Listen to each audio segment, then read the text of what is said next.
Hey guys, tonight we're doing something a little different. We're going to time travel, yeah, that old chestnut, but not to some royal court with silken robes and goblets of wine. Nope. We're diving headfirst into the icy, grimy, barely lit world of Viking daily life, specifically the Longhouse, and trust me, you probably won't survive this. Not because of a battle or a mythical creature, but because basic existence here is an Olympic-level endurance test. So, before you get comfortable, take a moment to like the video and subscribe, but only if you genuinely enjoy what I do here. Drop your city and the time down in the comments. I want to know what part of the world is staying up late with me tonight.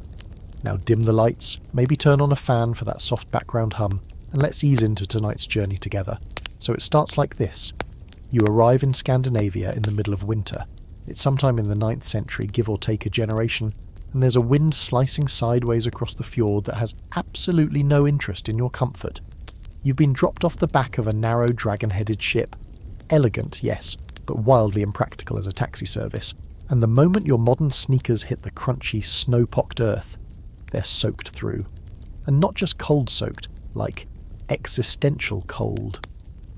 The kind of chill that curls up behind your eyes and whispers, "You shouldn't be here." You're trying to orient yourself, but your breath is already misting in front of your face in frantic little puffs. All around you are figures moving in the half-light, bundled in heavy cloaks, fur-lined boots, and expressions that do not suggest welcome. You're the stranger, the outsider, the one who stepped into the past wearing denim and a vague sense of confidence. Bad combo. The Longhouse stands maybe 50 paces away, but it feels like miles. It's hulking, uneven, and weirdly organic, like someone tried to grow a barn out of turf and timber. Smoke curls out from a low vent in the roof, and the sloping walls look as if they've been patched 100 times with whatever was lying around. Planks, driftwood, maybe bits of some unlucky rival clan. As you squelch toward it, you notice the doorway isn't just wood. It's framed with goat skulls. Actual skulls, horns and all. A few of them are charred black. You don't need Google Translate to know that this is not subtle interior decorating. It's a warning. There's no one greeting you. No doorman, no welcome platter of grapes. Just the door slightly ajar, creaking softly in the wind like something from a horror movie that everyone forgets. Ends with the entire cast dying horribly. But you're here for the experience, right? You duck through the low entrance, much lower than you expected, and bam! Your face gets punched by the atmosphere inside. It's like someone lit a campfire in a gym locker, threw in a wet bear rug and added a dash of dying animal for aroma. The Longhouse is warm, sure, but it's the kind of warmth that comes from proximity to other steaming bodies, not central heating. Every breath you take is half ash, half people. You cough, naturally, and 3 heads swivel toward you. One of them is a toddler holding a bone dagger. You nod awkwardly. He doesn't blink. The floor is dirt. Just dirt. Packed down and vaguely sticky in spots where who knows what was spilled or bled or cooked. The light comes from the fire pit that runs down the centre of the room, an open flame kept going 24/7 with logs that hiss and pop like they're offended to be here. There's no chimney, which as you're learning means the smoke has nowhere to go except into your lungs and your eyeballs. It's a slow gas chamber, but with more goat hair floating in it. Your eyes sting, your nose runs, you're already sweating under your hoodie, which now smells like smoked meat and despair. You try to stand still and look harmless, but that just makes you more noticeable. Around you, benches and raised sleeping platforms line the walls, cluttered with fur throws, wooden bowls and the occasional dog. A woman with braided silver hair and an apron that could double as a canvas tent is hacking something unrecognisable with a cleaver. She doesn't stop to ask who you are. She doesn't stop at all. You try not to look directly at what she's chopping. This is not a museum. It's not a reenactment.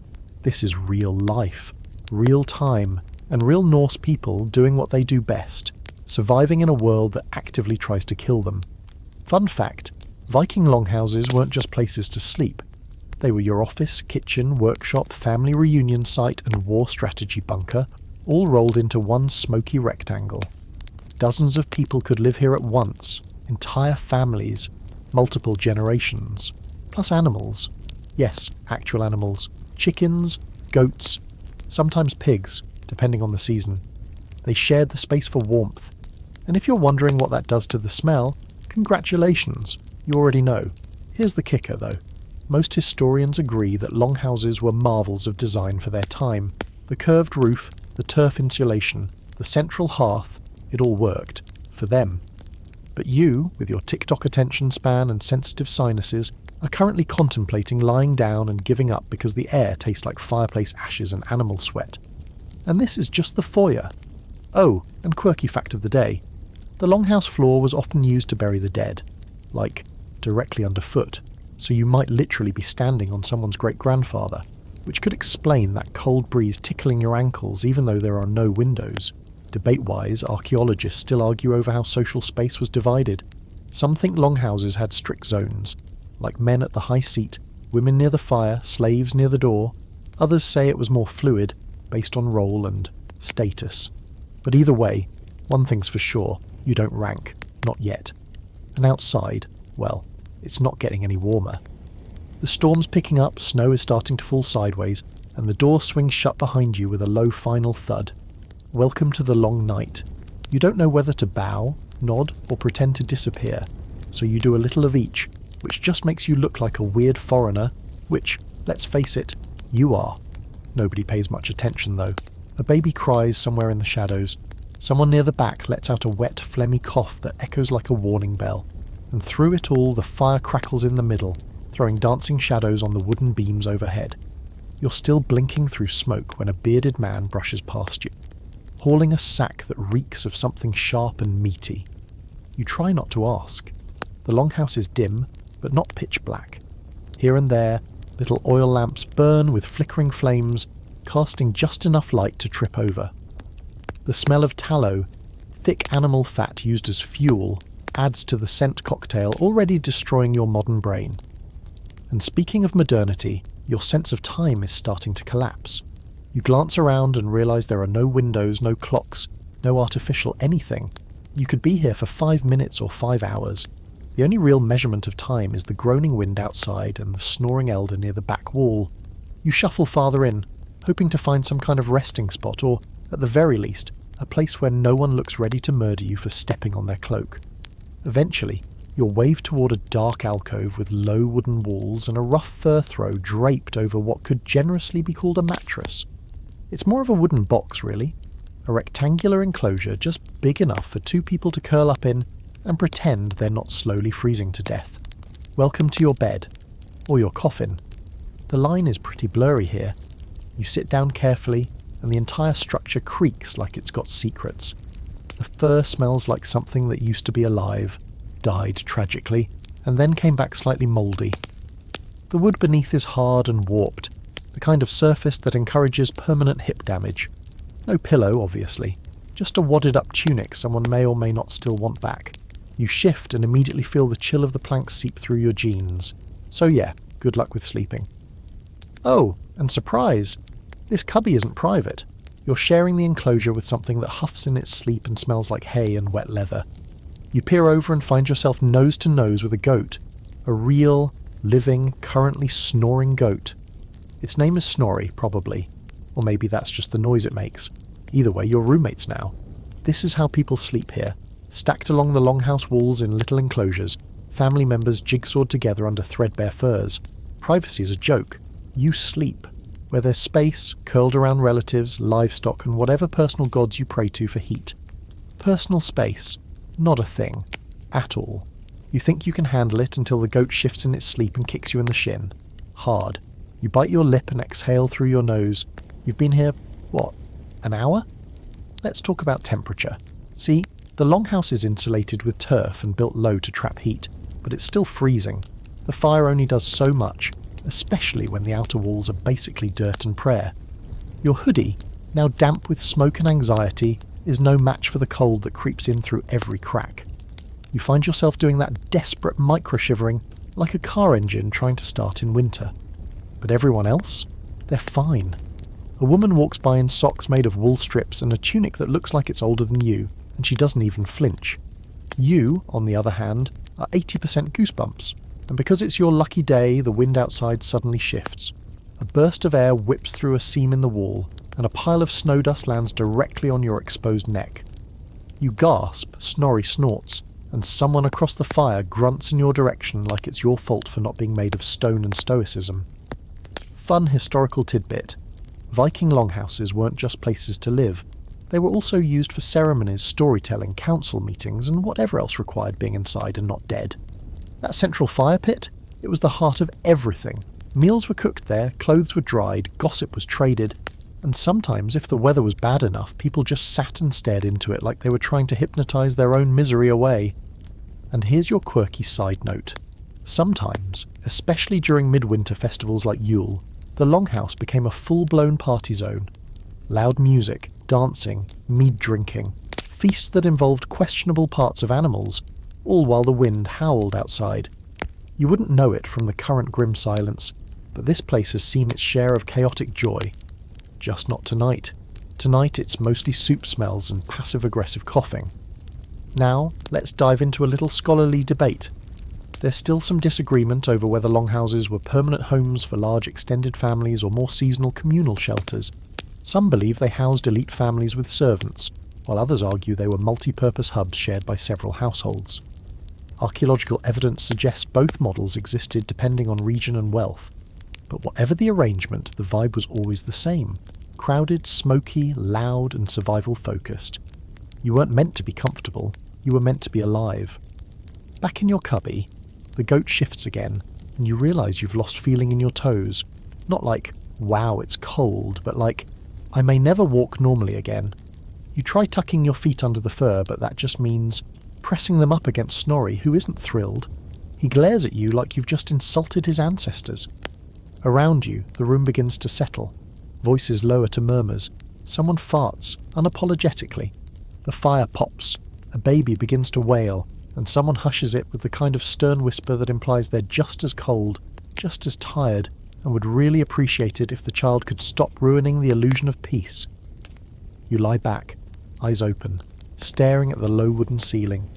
There are carvings up there, little notches and symbols, maybe counting days or recording names. Or maybe they're just doodles from a bored teen who lived and died in this room 1,000 years ago. It's a strange comfort knowing someone else once lay in this same spot, staring up, waiting for sleep that wouldn't come, and outside the snow keeps falling. Because of course it does. Morning doesn't arrive so much as seep in, slow, reluctant, and grey.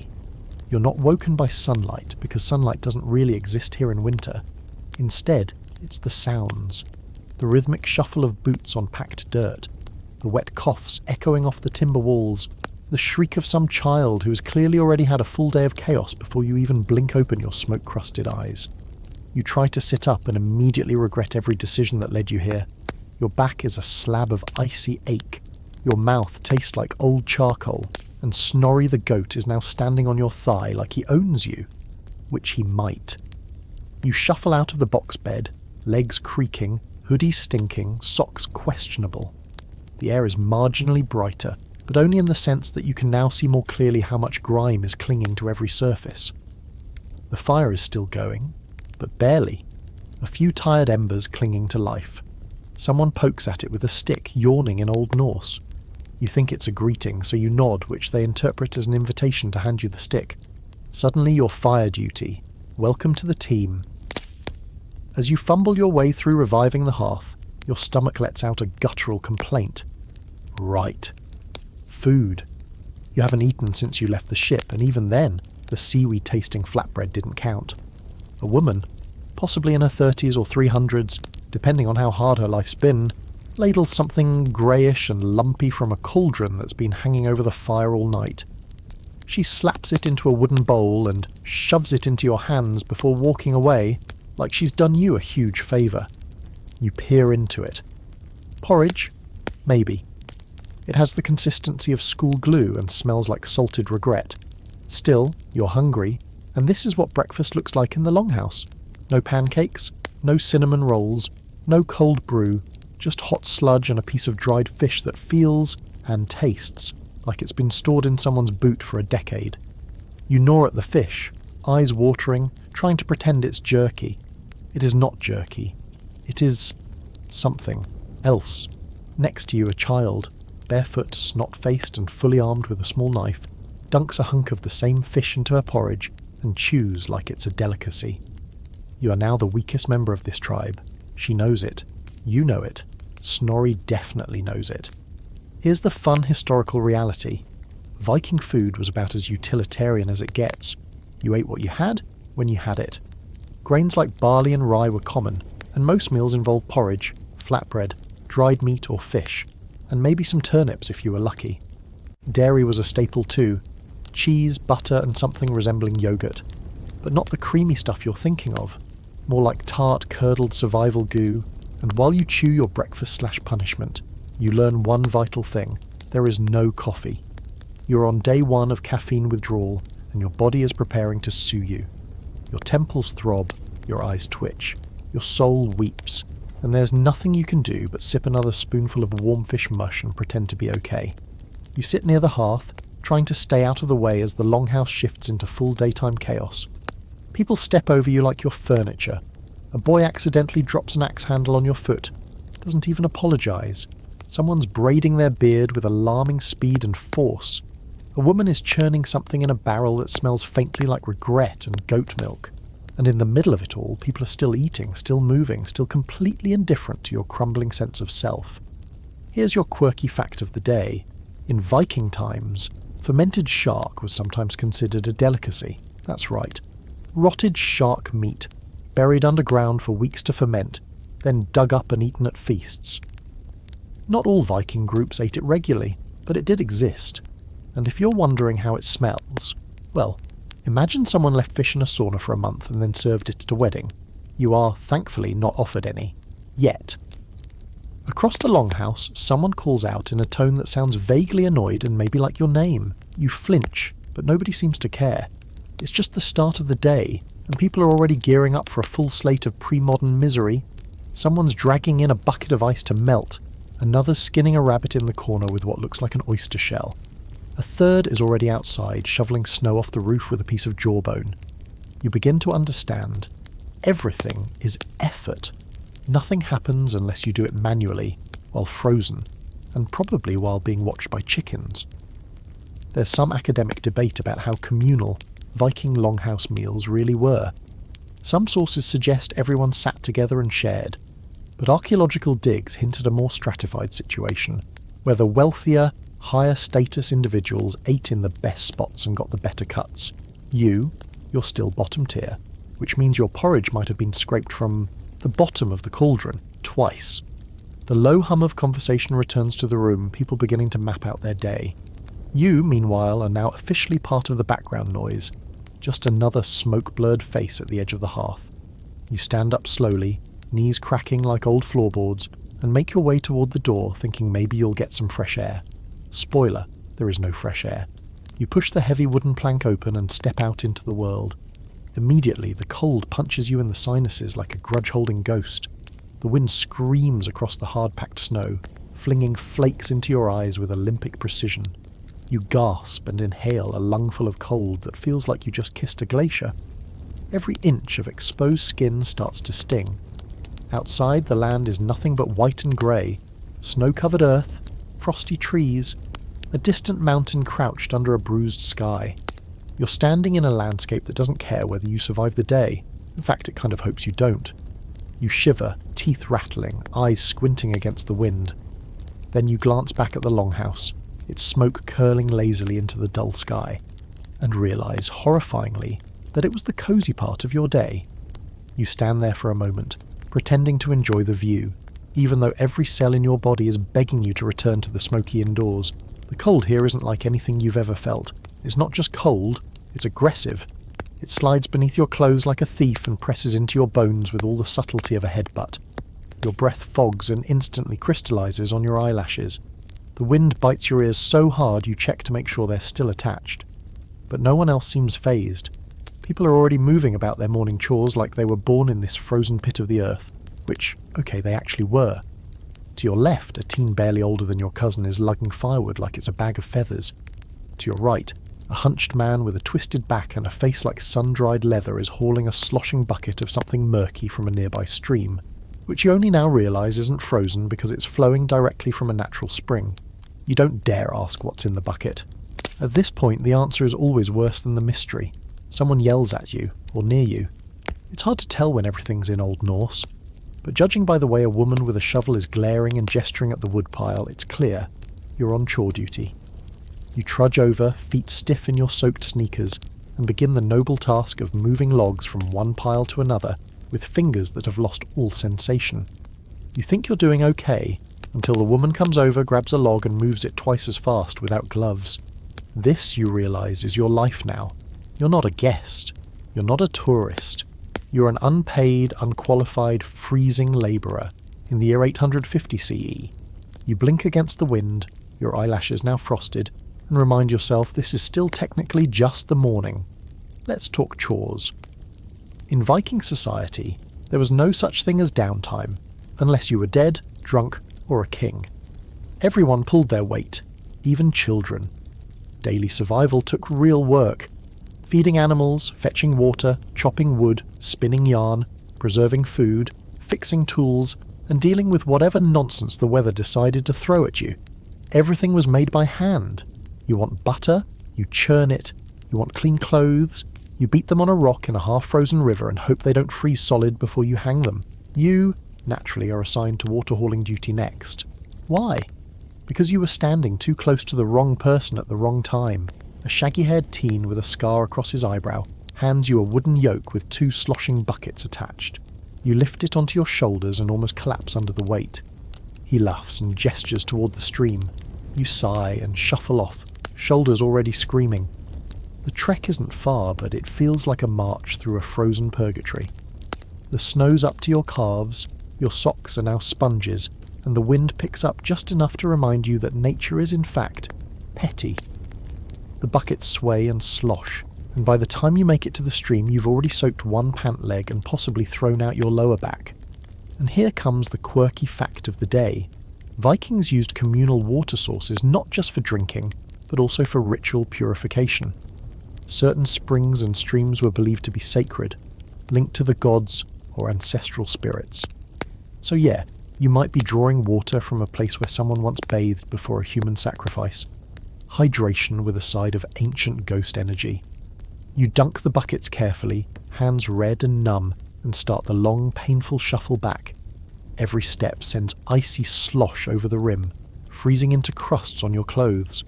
By the time you return to the longhouse, your arms are jelly, your face is windburnt, and your soul is slightly cracked. The buckets are taken from you wordlessly, and just like that, you're reabsorbed into the flow of the morning. Now it's pig time. Yes, pigs.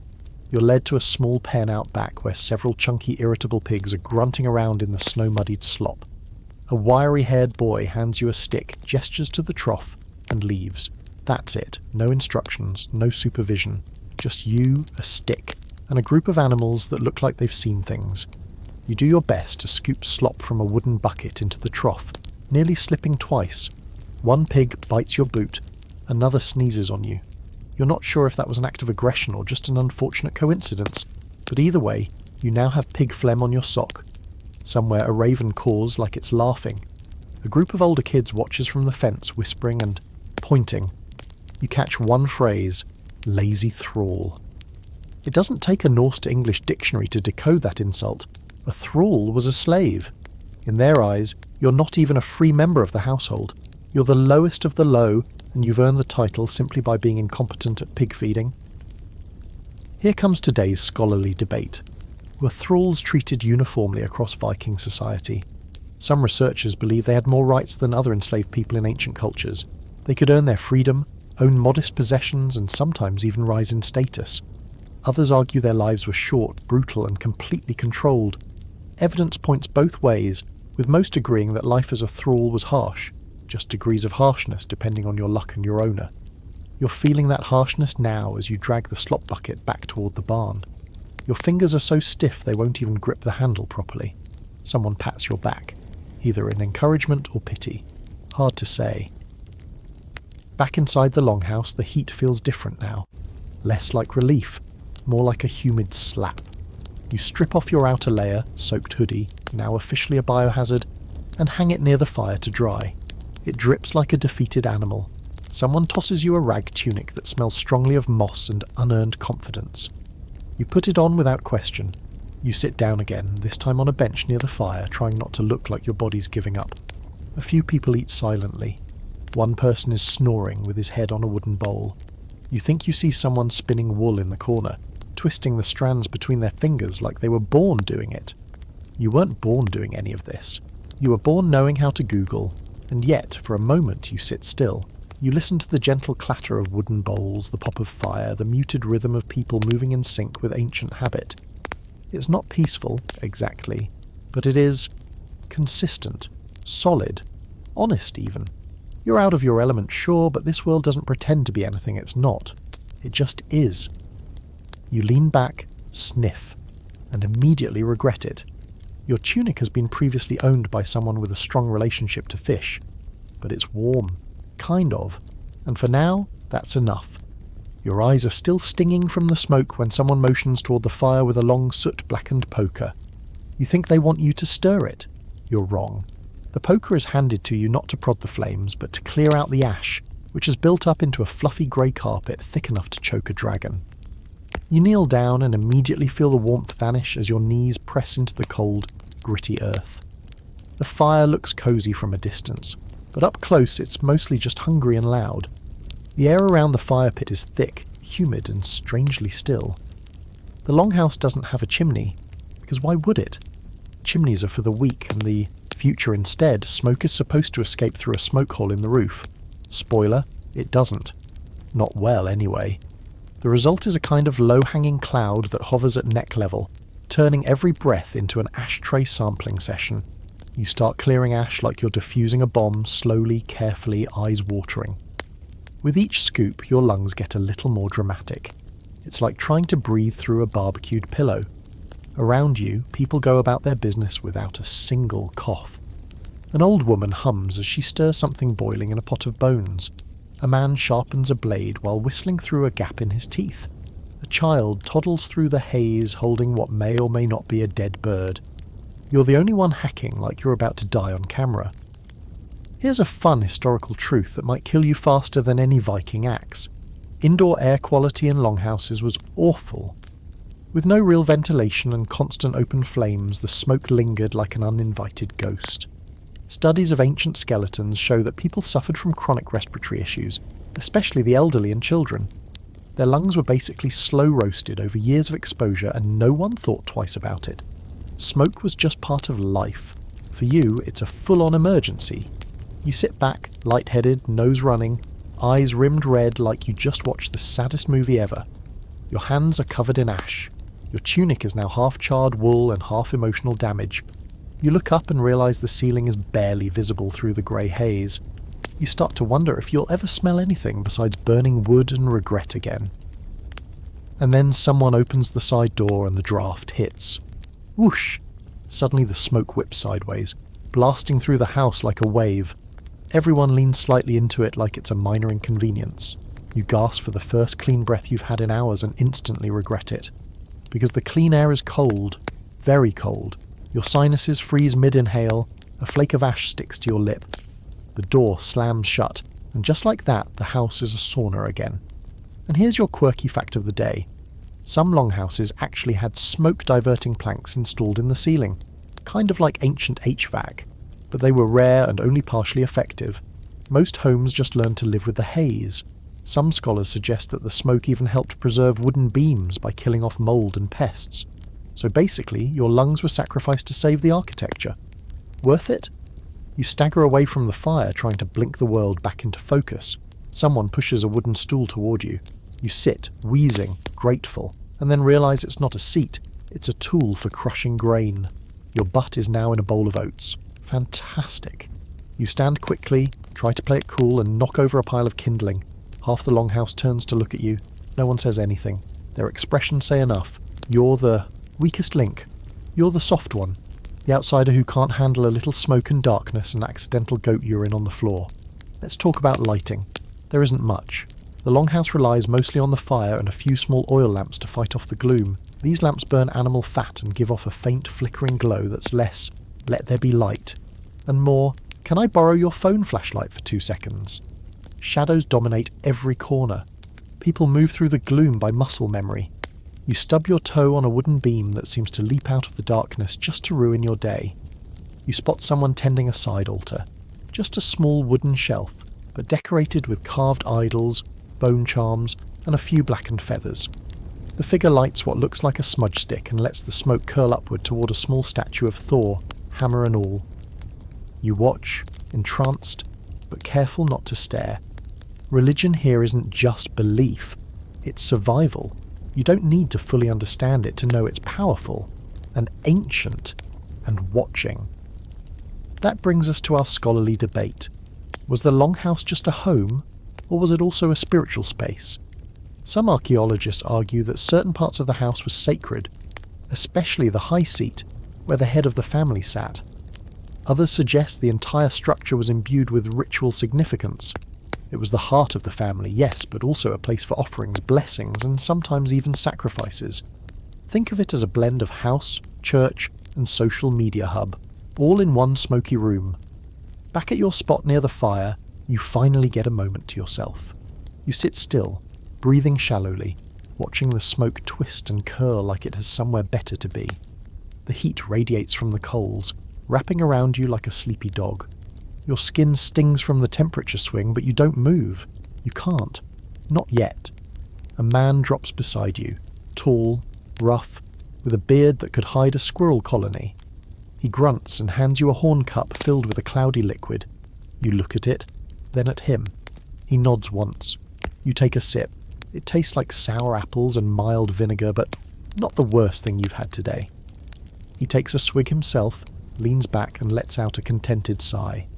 Then, without a word, he stands and walks away. It's the first act of kindness you've gotten all day. Maybe you're earning your place here, smoke-filled lungs and all, or maybe he just wanted you to finish the dregs of his drink. Either way, you don't care. It was warm, and for 1 second you felt human again. The fire crackles. Somewhere behind you, a goat sneezes. You lean forward and close your eyes just for a moment. When your eyes open again, it's not because you're rested. It's because something wet and cold has landed on your face.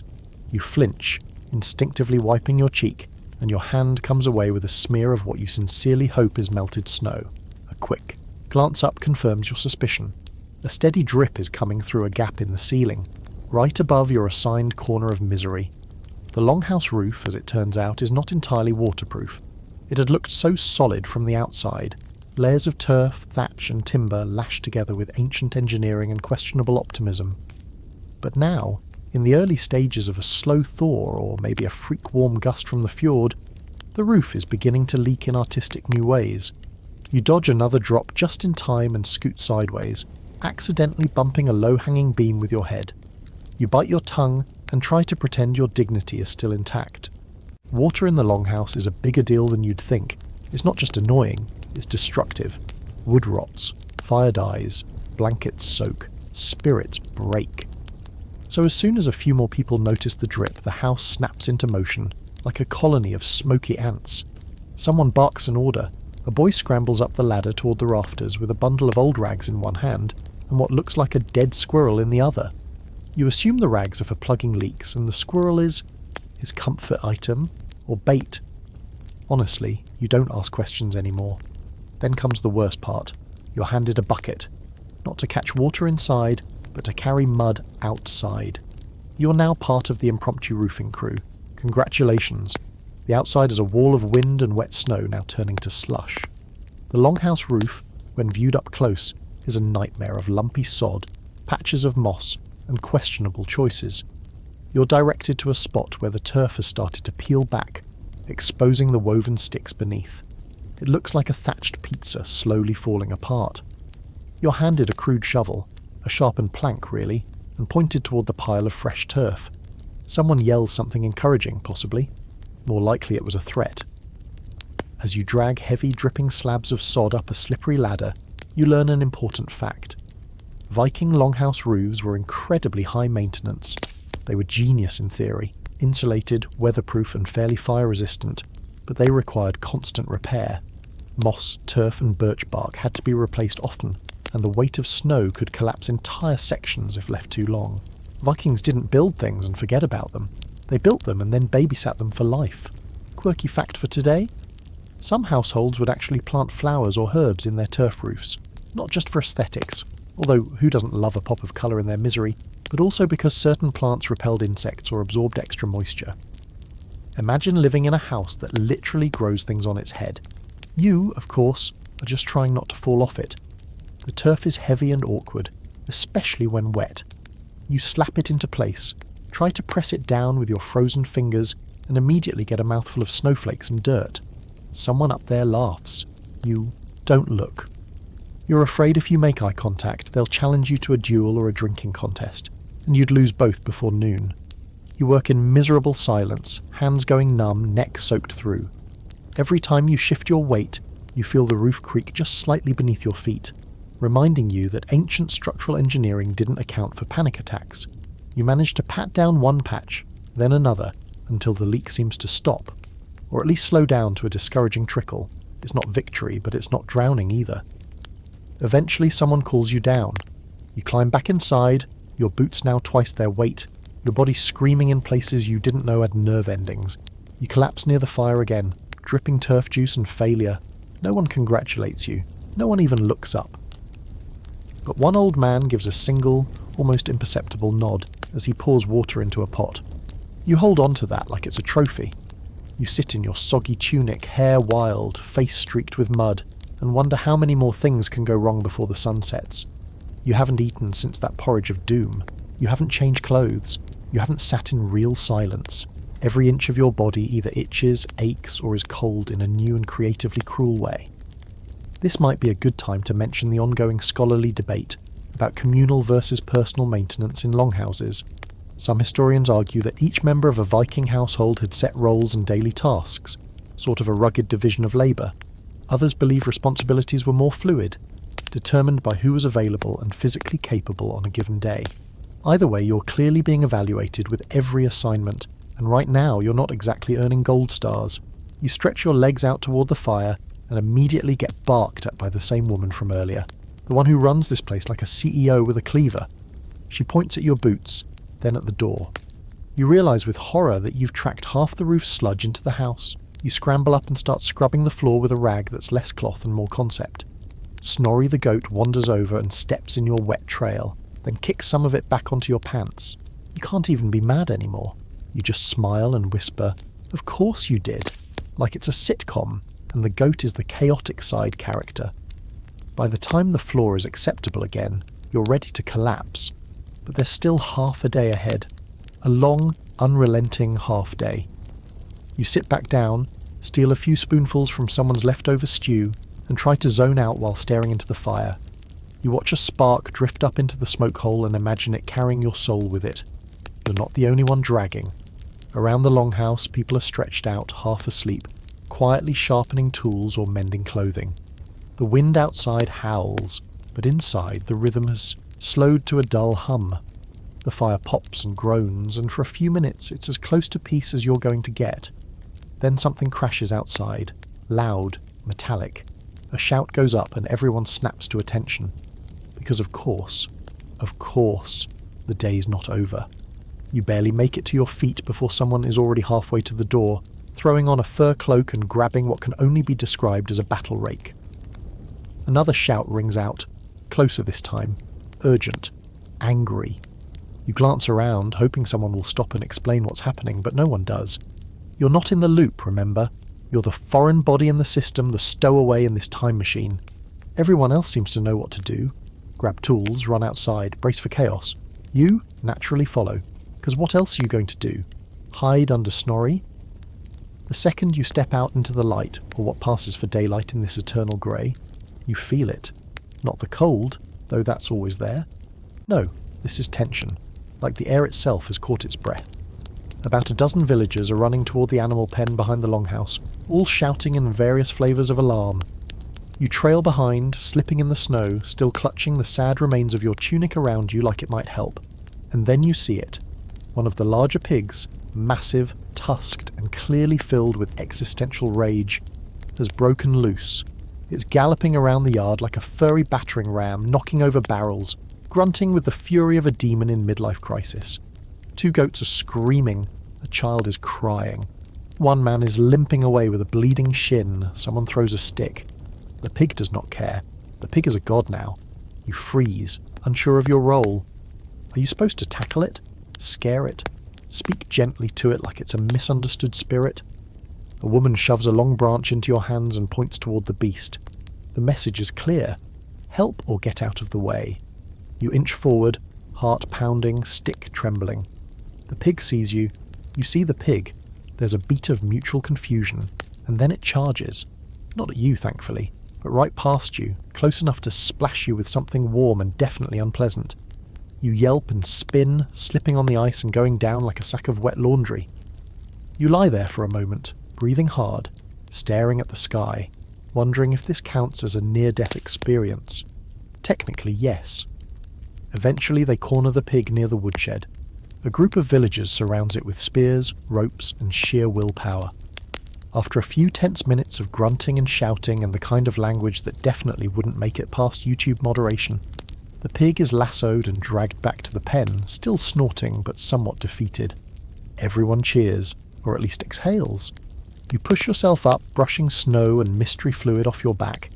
A teen passes by and says something that might be a compliment or an insult. You nod and pretend it's the first one. Here's your historical moment of the day. Pigs in Viking society were more than just meat. They were wealth, status symbols, sometimes even sacrifices to the gods. Losing one, or worse, having it destroy half your yard, was a big deal. Boars especially were associated with Freyr, a fertility god. So yes, you just got taken down by a holy pig. That's going in your saga. Now for the fringe fact, there's some speculation that wild pigs in Viking territories weren't entirely domesticated. Some households let their pigs roam semi-free, foraging in forests, returning only when called or corralled. So there's a non-zero chance that the beast you just nearly died under was part pet, part feral legend. Think Viking emotional support animal, but with tusks. You limp back toward the longhouse, covered in shame and pork residue, and notice several people giving you side eyes. It's hard to tell if they're amused, disgusted, or both. Someone offers you a ladle of warm broth. You take it without making eye contact. The taste is rich. Bone, herbs, possibly turnip, and it goes down like life support. You sit near the wall, sipping slowly, trying to recover your dignity one spoonful at a time. Inside, the atmosphere has shifted. There's more movement now, post-pig adrenaline maybe. People talking, exchanging short bursts of laughter. The old man with the squirrel beard is retelling the moment the pig nearly gored a chicken, complete with hand gestures and sound effects. You are thankfully not mentioned. Let's shift gears. Ever wonder how Vikings kept their longhouses from descending into chaos without Netflix or therapy? Simple. Structure and shared suffering. Everyone had a role. Even you, however poorly you performed it, are now officially known as that one who got tackled by the pig. It's not respect exactly, but it's a place in the narrative, which honestly is half the battle. Inside, someone starts pulling out tools. Not weapons, but actual tools. Carving knives, awls, bits of bone and antler. It's craft time in the Viking house. The midday lull has given way to soft focus. You watch as a woman carves intricate knotwork into the handle of a spoon. A boy is threading sinew through a piece of fur, probably sewing boots. A girl sits cross-legged near the fire, twisting flax into thread with the same concentration you reserve for diffusing drama in a group chat. Crafting wasn't just busy work, it was survival. Everything had to be made by hand. Clothing, tools, utensils, shelters, even art.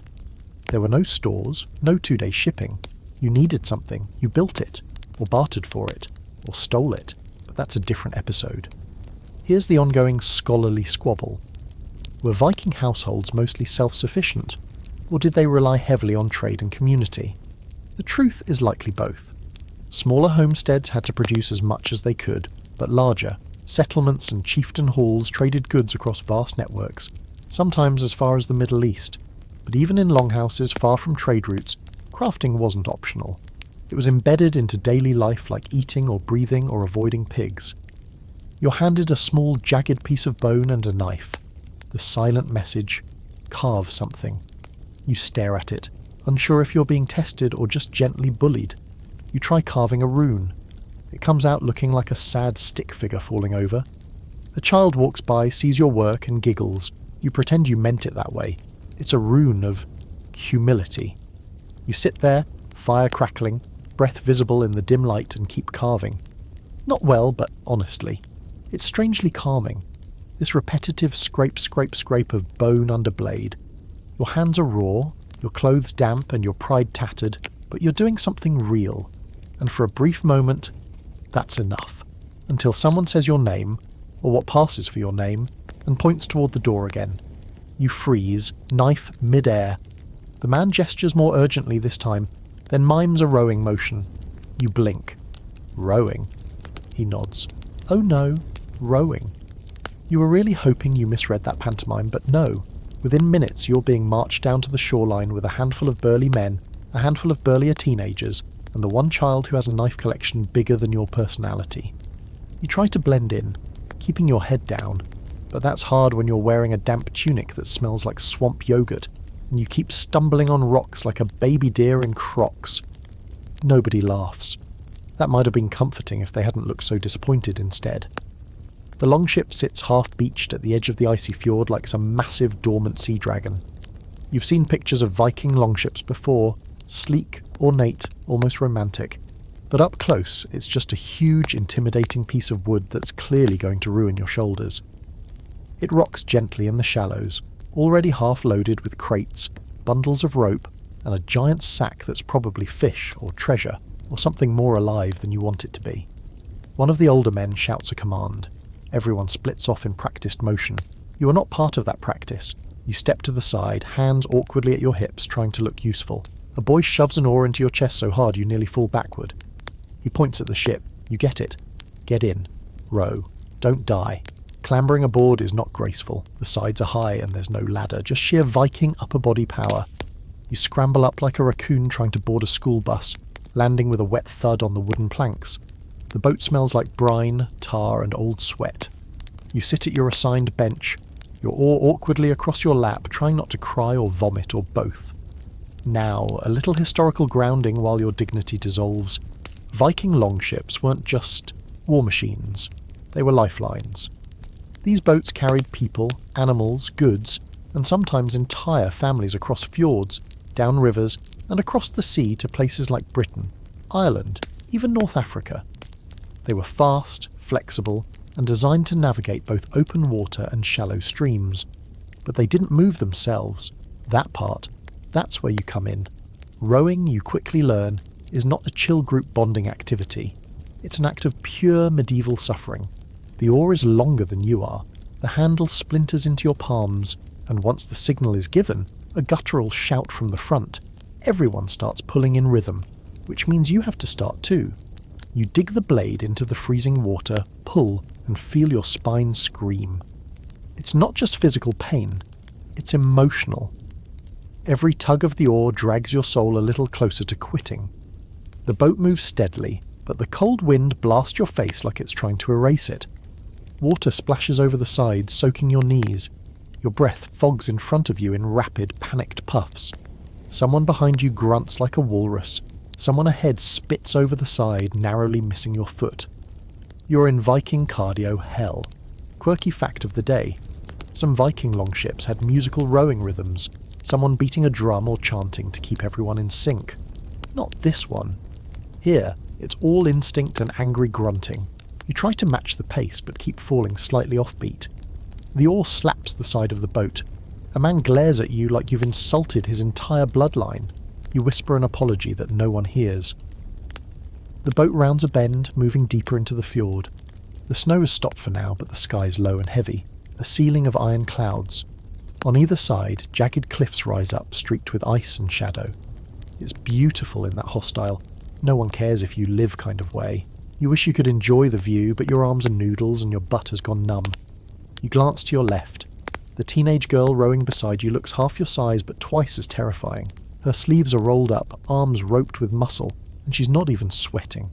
She catches you looking and raises an eyebrow. You look away fast, almost dropping your oar. Now let's wade into a scholarly debate. Who actually rowed these ships? Some historians argue that only warriors or full-time sailors manned the longships, especially on raiding expeditions. Others say rowing was a communal skill, learned by farmers, merchants, even teens when needed. Given your current situation, being forced to row alongside a 13-year-old who could crush your spine, it seems the latter holds water, literally. After what feels like a lifetime and a half, the boat finally slows. Another shout. Everyone pulls in their oars with a motion so synchronized it looks choreographed. You try to follow and nearly smack yourself in the face. The boat drifts toward a rocky beach where 2 more villagers are waiting with bundles of kindling and what appears to be a dead deer. Cargo pickup. Great. You all disembark. Another awkward flail down onto slippery rocks. You're told to help with the deer. It's large, it's heavy, and you're not emotionally prepared to touch something that was recently alive and very majestic. But there's no room for squeamishness here. You grab a hind leg, heave with everything you've got, and shuffle the carcass up onto the deck like it's just another Tuesday, which for them, it is. Quirky side note. Viking boats weren't just vehicles, they were floating marketplaces. Villagers often used them to trade with neighbouring settlements, delivering everything from furs to tools to, fresh kills. Long before Amazon Prime, this was how supply chains worked. Wet, cold, and covered in deer blood. You spend another hour rowing back. Your body is giving up. Your arms are jelly, your legs shaky, your face windburnt. At one point you catch yourself half hallucinating that you're back in your apartment, sipping coffee and watching old sitcoms. The vision fades when you get splashed in the face with brackish water, and remember, no sitcom ever included this much livestock and suffering. Finally the Longhouse comes into view. Smoke curling lazily from its roof, snow glinting on the timbers, the doorway flanked by its usual skulls. You never thought you'd be so happy to see that smoggy little death trap. The boat scrapes onto the shore. You try to stand and your knees buckle. Someone laughs. Probably the girl. Maybe the goat in disguise. Back inside, you're given a ladle of soup. Bland, greasy, glorious. You slurp it like it's the nectar of the gods, then curl up near the fire, arms limp at your sides. No one says anything, but someone drops a fur over your shoulders. It's not comfort. It's not warmth. It's acknowledgement. You're still not one of them. But you're not nothing anymore either. You wake up coughing again, this time from a different angle. You're lying sideways, barely under the fur, face pressed into the dirt floor that now has a faint crust of frost. The fire's burned low, just embers now, and the familiar haze of wood smoke has thickened into something like a living thing. It curls along the beams and hangs heavy in the stale morning air, clawing into your lungs like an invisible animal. You roll over and immediately regret it.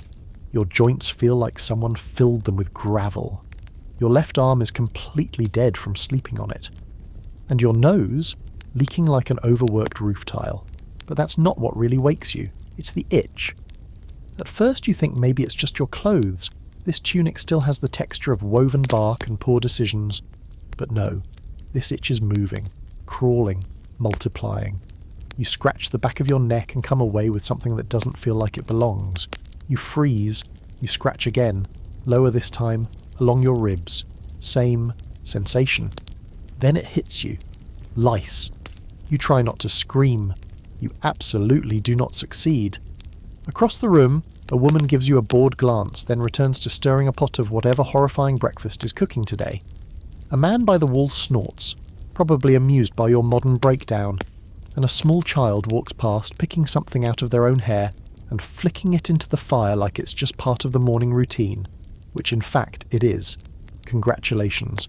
You're officially a member of Viking society. You've got the parasites to prove it. Now, historically speaking, hygiene in Viking households wasn't nearly as awful as some of their medieval neighbours, but by your standards, it's a full-blown dermatological horror show. Vikings bathed weekly, on Saturdays, hence the Old Norse word logadaga, or washing day, which was pretty clean for the era. But washing didn't mean sterilisation. Lice, fleas, and even mange mites were common. People dealt with them the same way they dealt with everything else. Gritted teeth, sharp tools, and a lot of mutual scratching. You're handed a comb, a narrow, bone-carved, double-sided contraption with teeth so fine it could slice atoms. It's been used before, many, many times. You try not to think about who else has combed what with it. You drag it through your hair and immediately feel it catch. You pause, then pull. The snap of resistance makes your eyes water. You check the comb. Yep, movement. Tiny. Horrible. You glance around. No one else is even flinching. The girl who rode beside you yesterday is running the same kind of comb through her braids with the same energy you used to check your phone in the morning. A man plucks something off his beard and flicks it away. You suddenly understand why so many Norsemen kept their heads shaved under those trendy braids, easier pest control. And here's your quirky fact for the day. Some Viking graves have been found with combs placed alongside the dead, right next to weapons and jewellery. Apparently, even in death, you didn't want to look like a flea motel. You take your turn at the wash basin, a half barrel of grimy, lukewarm water near the door. It smells like soapwort and possibly feet. You splash your face, rub your neck, scrub under your arms with what might be a rag or might be an old sock. Either way, you're cleaner now, in the same way that a dish is clean after being wiped with a greasy napkin. It's a win. You'll take it. Back by the fire, the breakfast cauldron has reached peak flavour. Today's dish smells faintly of cabbage, meat and something pungent. You're given a bowl. You don't ask questions. It's warm. It fills your stomach. That's enough. Then comes your next assignment. Woodworking. The same guy who made fun of your rowing now hands you a carving knife and points to a heap of logs. Not firewood. These are smoother, stripped of bark and clearly being prepped for tools or handles. Or knowing your luck, primitive torture devices. You're expected to whittle one into something vaguely functional. You sit down beside the pile, blade in hand, and begin hacking at the wood like a caveman playing Fruit Ninja. It goes poorly. You slice the tip of your thumb within 5 minutes, and the blood gets immediately soot-stained. You suck at the wound, trying not to look like you're panicking. No one comes to help. This, clearly, is part of the learning curve. And now for our scholarly debate. How hygienic were the Vikings, really? Some evidence suggests they were cleaner than we give them credit for. Grooming tools, public bathhouses, even tweezers and ear picks have been found in burial sites. Other historians argue that the presence of grooming tools doesn't mean daily spa sessions, just basic attempts at dignity in an age of grit and plague. The consensus? They tried. But in a world without disinfectant, shampoo or climate control, trying only gets you so far. You whittle, you suck at it, but you keep going. The wood chips pile up at your feet. You pretend your ragged mess is a spoon. Someone glances over, smirks, and says something that might mean spoon or might mean why are you still alive? Either way, you nod politely and hold it up like you meant to do that. You spend hours this way, cutting, scraping, bleeding slightly. It's oddly meditative, like ancient therapy through mild suffering. The rhythm of carving, the soft murmurs of people around you, the low rumble of fire and snoring, and an occasional goat scream in the distance. It's the closest thing to calm you've felt since arriving. Eventually you stretch, wipe your hands on your tunic and glance outside. The sky's finally clearing.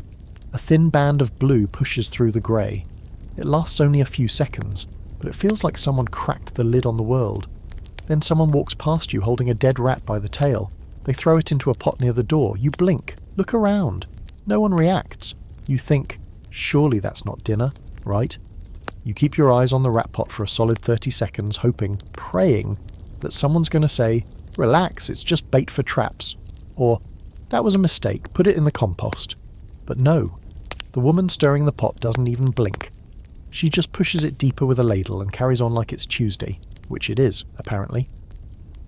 The smell shifts slightly, gaining an earthy, iron-rich note that wasn't there before. You close your eyes. You try not to breathe. You fail. No one seems disturbed, and that might be the most disturbing part. A nearby man tears off a chunk of bread, dips it into his own bowl of stew, probably not rat, probably, and slurps it down. Across from him, a girl with dirt-smudged cheeks and the coldest eyes you've ever seen is sewing what looks like a wolf paw into a glove. You're surrounded by people who could probably eat roadkill, tame a bear, and solve a conflict with a single headbutt. And here you are, quietly panicking about rodent soup and wondering how far it is to the nearest McDonald's. 1,000 years, give or take. Someone claps you on the back. It's the elderly man with the twisted pinky finger and eyebrows that look like they belong to a frost giant. He gestures toward the roof, points at a coil of rope, then at a stack of turf slabs outside. Apparently the snowstorm from 2 days ago dislodged another section of roof, and guess what? You're on patch duty again. Your body groans in protest, but your mouth says nothing. Saying no is not an option here. Ever.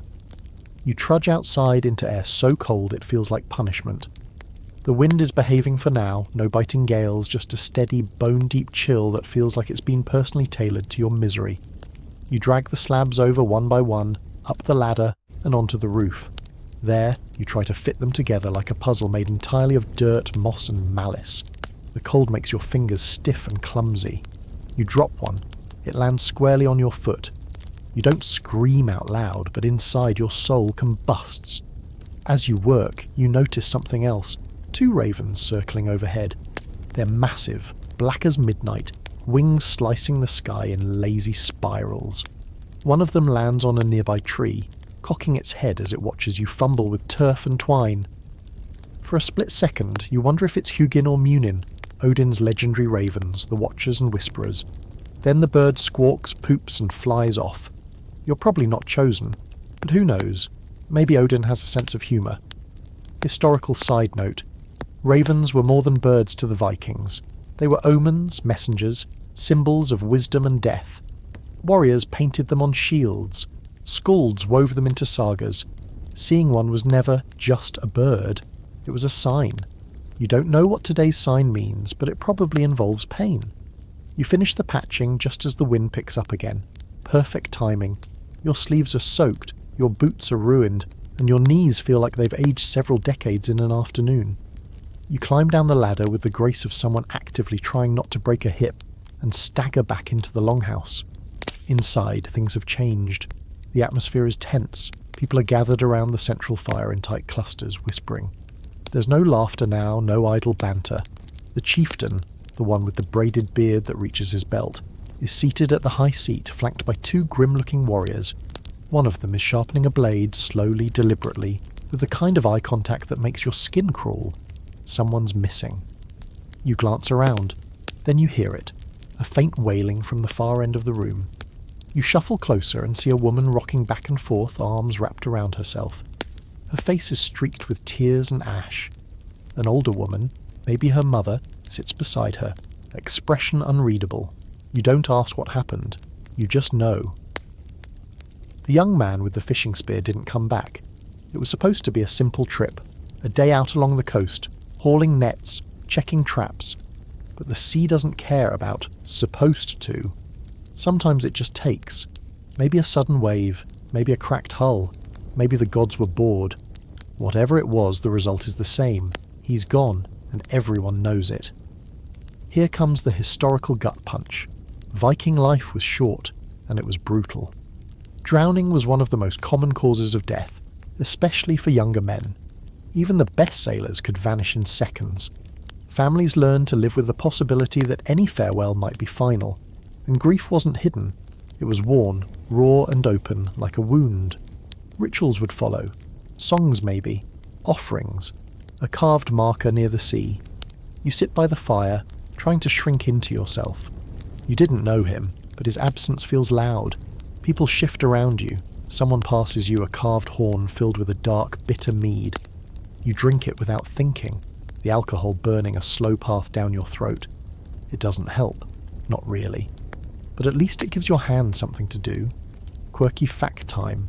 Some Viking families would set a place at the fire for the recently deceased, believing their spirit lingered nearby for a time.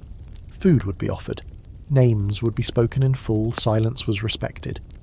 You glance at the empty space beside the grieving mother. There's a bowl of stew there, untouched. Later, after the initial mourning has cooled into quiet, people begin to drift into evening routines again. Someone resumes mending a net. Someone else feeds the goats.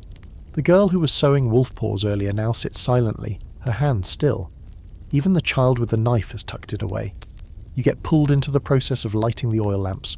Tiny flickers of flame that somehow manage to push back the dark, if only a little.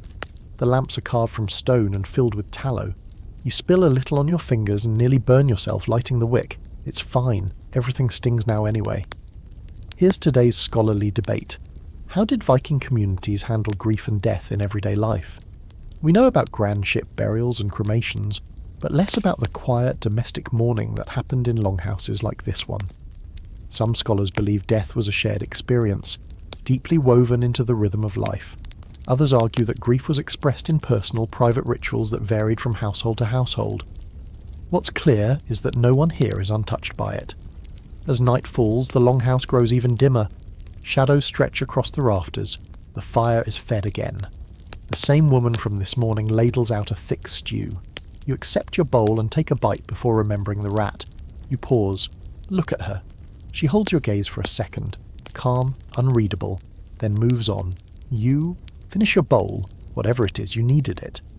You're halfway through scraping the crusted stew from the inside of your bowl when a heavy hand drops onto your shoulder. You look up, instantly tense, already preparing to apologize for something you didn't do, or did badly. But the man above you is grinning, wide, beard-splitting grin, with half a tooth missing and the kind of energy that only comes from mead, adrenaline, or deeply misguided optimism. He slaps your back again, hard enough to make your ribs question their life choices, then makes a swinging motion with his arm. You try to interpret this. Are you in trouble? Is he challenging you to a duel? No, wait. He's miming a weapon. A sword. Or, oh no, an axe. He points to the wall where a row of tools and weapons hang in a crooked line. Long-handled axes, short-handled hatchets, hammers, and a few blades so ancient they might as well have been carved out of mountain rage. He makes the swinging motion again, then jerks his thumb toward the door. You're going outside. With an axe. You follow the group hesitantly, your stomach churning with a new and exciting blend of rat stew, fear, and mead. The snow crunches beneath your boots, and the wind has taken on a more playful tone, less like a knife and more like a slap. It's almost cheerful in its coldness, like it knows you're about to humiliate yourself. In a small clearing behind the longhouse, a target has been set up. It's not a straw dummy or a bullseye painted on a board. It's a log.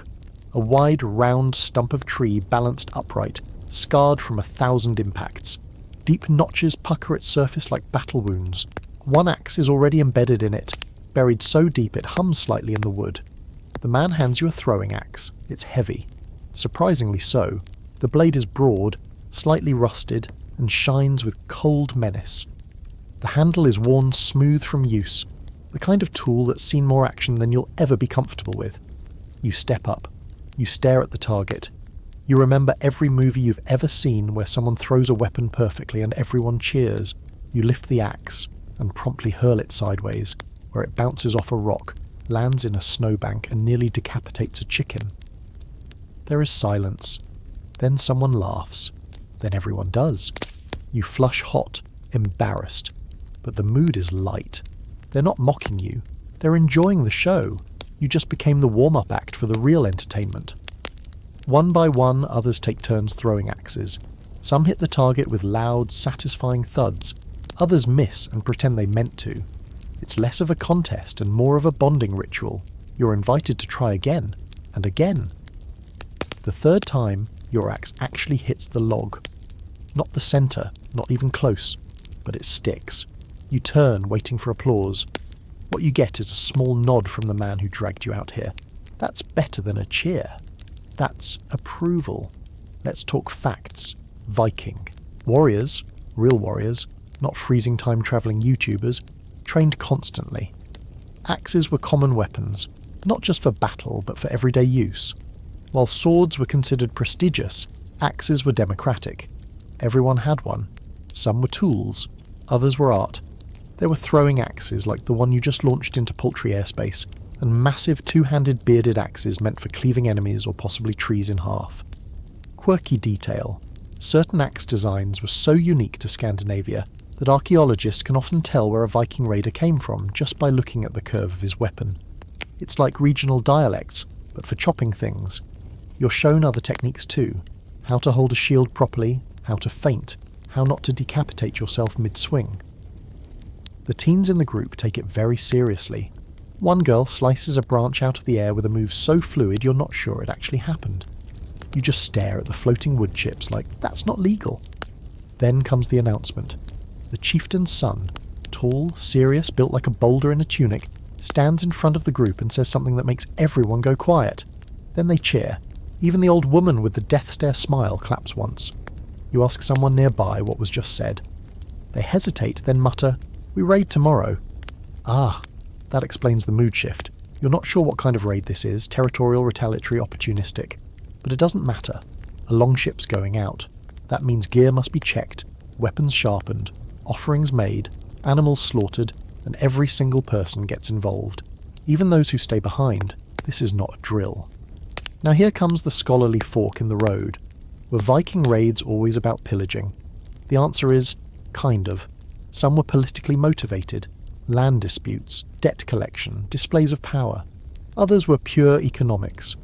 You raid a monastery, steal gold and livestock, and maybe take a few captives to sell or keep. Some raids were just about making a statement. We're still here, we still have axes, don't get comfortable. As someone who has trouble opening jam jars, this revelation does not thrill you. Back inside, the mood is electric. People are packing, sharpening, preparing. The Longhouse is loud again. Not festive, but energised. Men wrap their blades in fur and hide. Women pack extra food, bundle herbs, prepare charms. Children scurry between boots and gear, ducking beneath swinging scabbards. You find yourself roped into helping prep dried meats. It's a miserable job. The jerky is tough as rawhide, sliced into strips so leathery they bounce when you drop them. Your fingers ache from the salt, and the knife you're given is so dull it might actually be a spoon with ambition. But here's the thing, you're being trusted. Even if only with food prep, it's something. You're part of the machine now. A squeaky, confused cog, yes, but a cog nonetheless. Later, when the preparations pause for a meal, you're invited to sit slightly closer to the hearth. Not in the inner ring, not near the high seat, but not at the door anymore. You sit, hands wrapped around a hot bowl of broth, and listen to the quiet murmurs of strategy. Who will row? Who will stay? What will be offered to the gods? Then someone passes you a bundle. Inside it, an oiled leather tunic, thick, patched, ugly, and sized, roughly for you. You're not sure what it means, but you wear it anyway. The tunic feels like wearing a wet tarp that's been stored under a bear for a few months. It's heavy, stiff in all the wrong places, and smells unmistakably of old fish and something smoky. Maybe seal fat. You slide it over your shoulders anyway because someone handed it to you like it mattered. And that means it does. It's not new, nothing here is, but it's whole, which feels like a luxury. The leather creaks as you shift, and you swear you can hear your dignity trying to crawl out the door. You're not told what to do next. You just watch and mimic. The others are sharpening blades with stones worn smooth from use. One man oils his sword while humming tunelessly, like it's a lullaby for violence. A teenager with a jawline sharp enough to cut meat is carefully stitching her name rune into the inside of her tunic.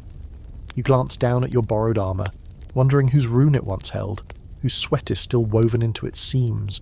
You're not technically part of the raiding crew, that's clear. No one says it outright, but they don't hand you a sword either. Instead, you're given a sack filled with supplies and pointed toward a stack of gear that needs to be loaded onto the ship. You're in the support squad, the unpaid roadie for the Viking band of mayhem. You follow the others down to the shoreline again, this time dragging bundles wrapped in hide sealed with tar and twine. Inside? You don't ask. Could be rope, fish, salted meat. Could be the bones of a rival. Everything here is utilitarian and also a little ominous. The longship sits at the edge of the water, its carved dragon-head bow leering silently into the wind. In the grey early light, it doesn't look majestic. It looks hungry. You and the others pile supplies on board. The boat rocks with every step and your legs are still sore from yesterday's rowing fiasco, but you manage not to fall in the water. Small victories. Once everything's loaded, the warriors walk a slow circle around the ship. One by one, they touch the hull. Some whisper, some spit. One woman presses a small charm, carved bone strung with red thread, into a crack in the boards. You realise they're blessing it, offering protection, or maybe asking permission. That's your historical fact today. Vikings didn't just build boats, they believed in them. Ships had spirits, personalities. Some were considered lucky, others cursed. Before long voyages or raids, it was common to offer sacrifices, often in the form of food, sometimes blood. They'd pour mead over the deck, bury amulets beneath the mast, or dedicate the journey to a specific god. The ship wasn't just transport, it was an extension of the crew.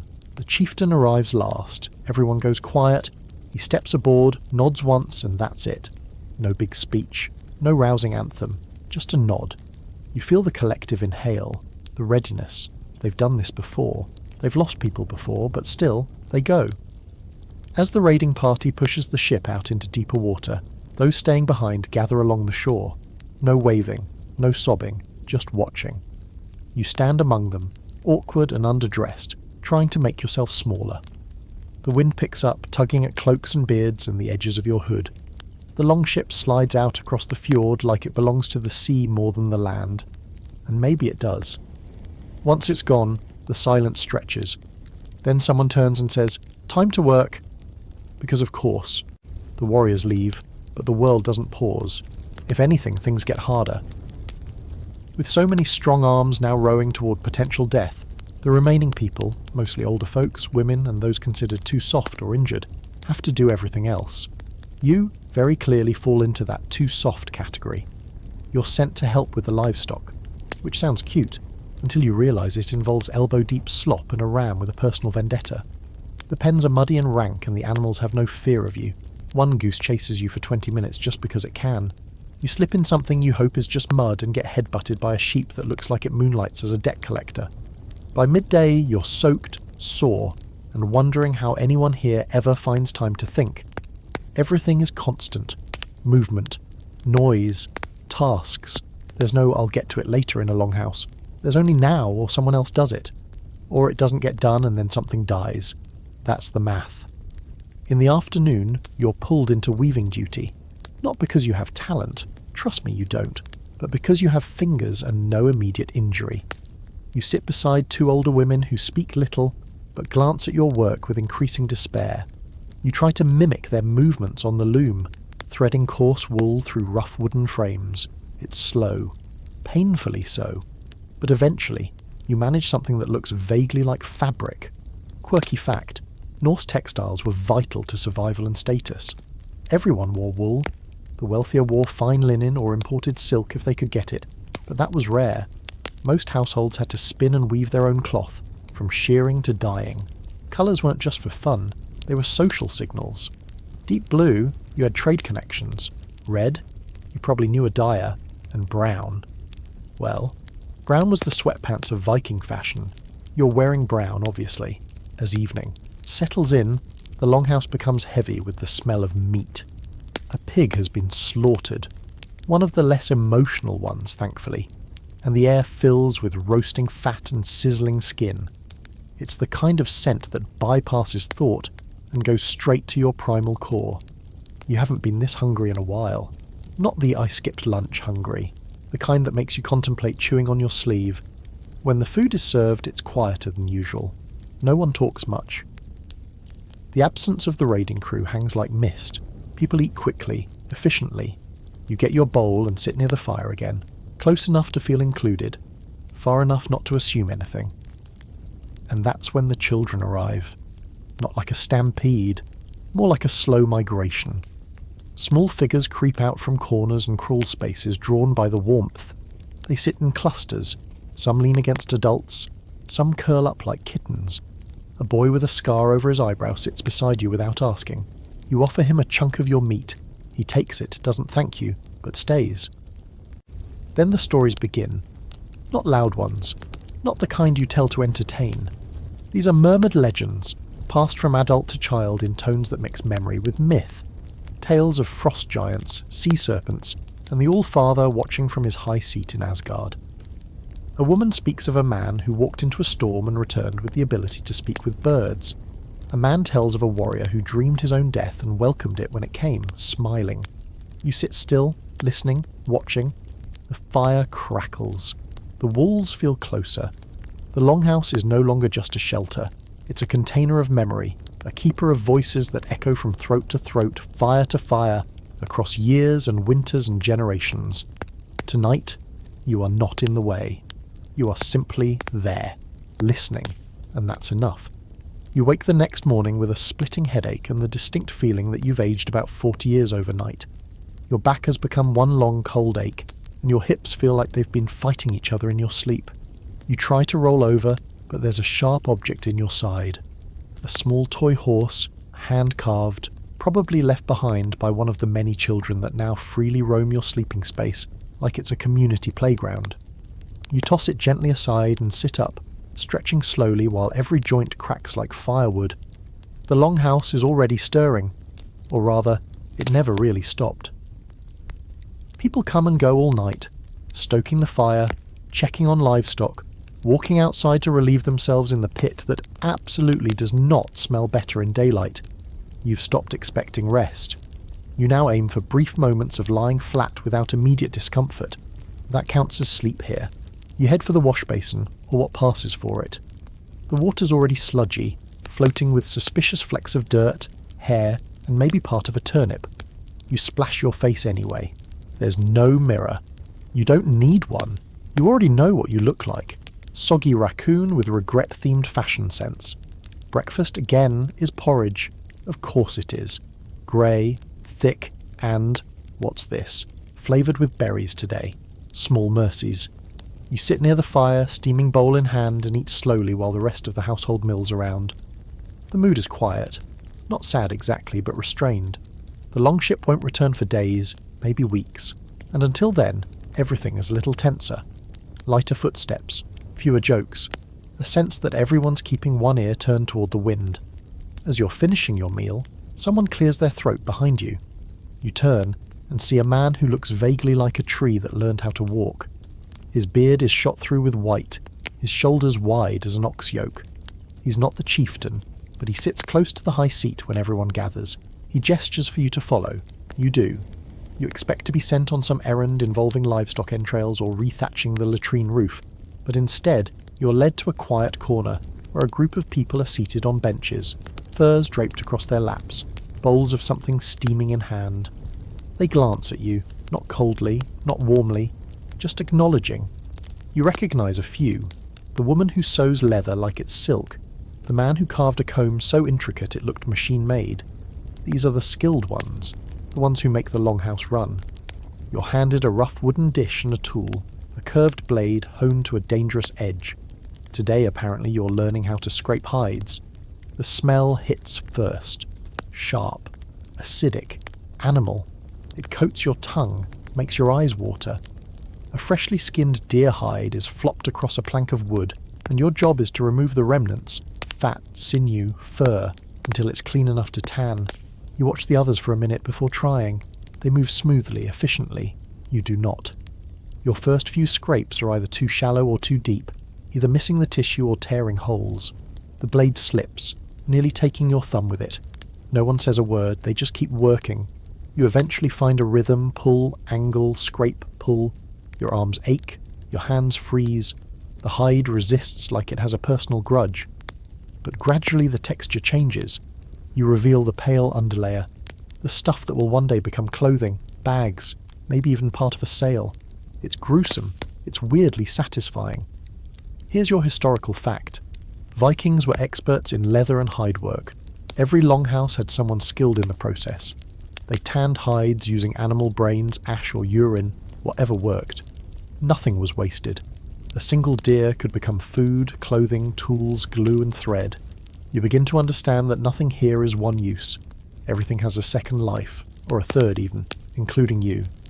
And now, a lovely quirky fact. Some Viking families use dog fur as thread. That's right, dog. Fur spun into yarn and used to reinforce seams. That weird moment when Snorri sheds on your sleeve. Historically accurate, slightly gross, deeply efficient. After an hour, your shoulders are on fire. You smell like jerky and swamp, and your hands have gone red and raw from the cold. But the man beside you nods once and says a word you don't know. You guess it's something like, good. Or maybe, not horrible. Either way, you smile. He does not.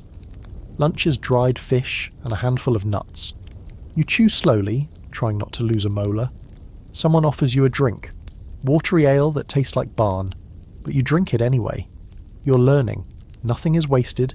Everything is earned. Especially calories. Later, you're pulled aside again. This time by the chieftain's wife. She doesn't smile, but she also doesn't stab you, so that's progress. She leads you to the hearth, where a few others are gathered for what seems to be some kind of midwinter preparation ritual. A small iron pot is placed in the coals. Into it goes a mix of herbs, powdered bark, and what might be crushed animal bones. The smell is heady, musky, sharp. almost floral. As the mixture heats, smoke curls upward. People breathe it in, eyes flutter. Some begin to hum. It's not music exactly, but it's close. She hands you a small bundle wrapped in cloth. You open it. Inside, a crude charm made of bone and twine. She taps your chest. You understand. Wear it. You tie it around your neck. It feels like nothing. But the moment it touches your skin, the woman nods, satisfied. Here's the scholarly debate of the day. How much of Viking daily life was truly spiritual? Some historians say every action had religious significance, blessing the tools, whispering to the fire, weaving runes into every stitch. Others argue that daily life was mostly pragmatic, with spiritual rituals saved for big events. But standing there, wrapped in smoke, holding a charm tied with someone's hope, it's hard not to believe the sacred was everywhere.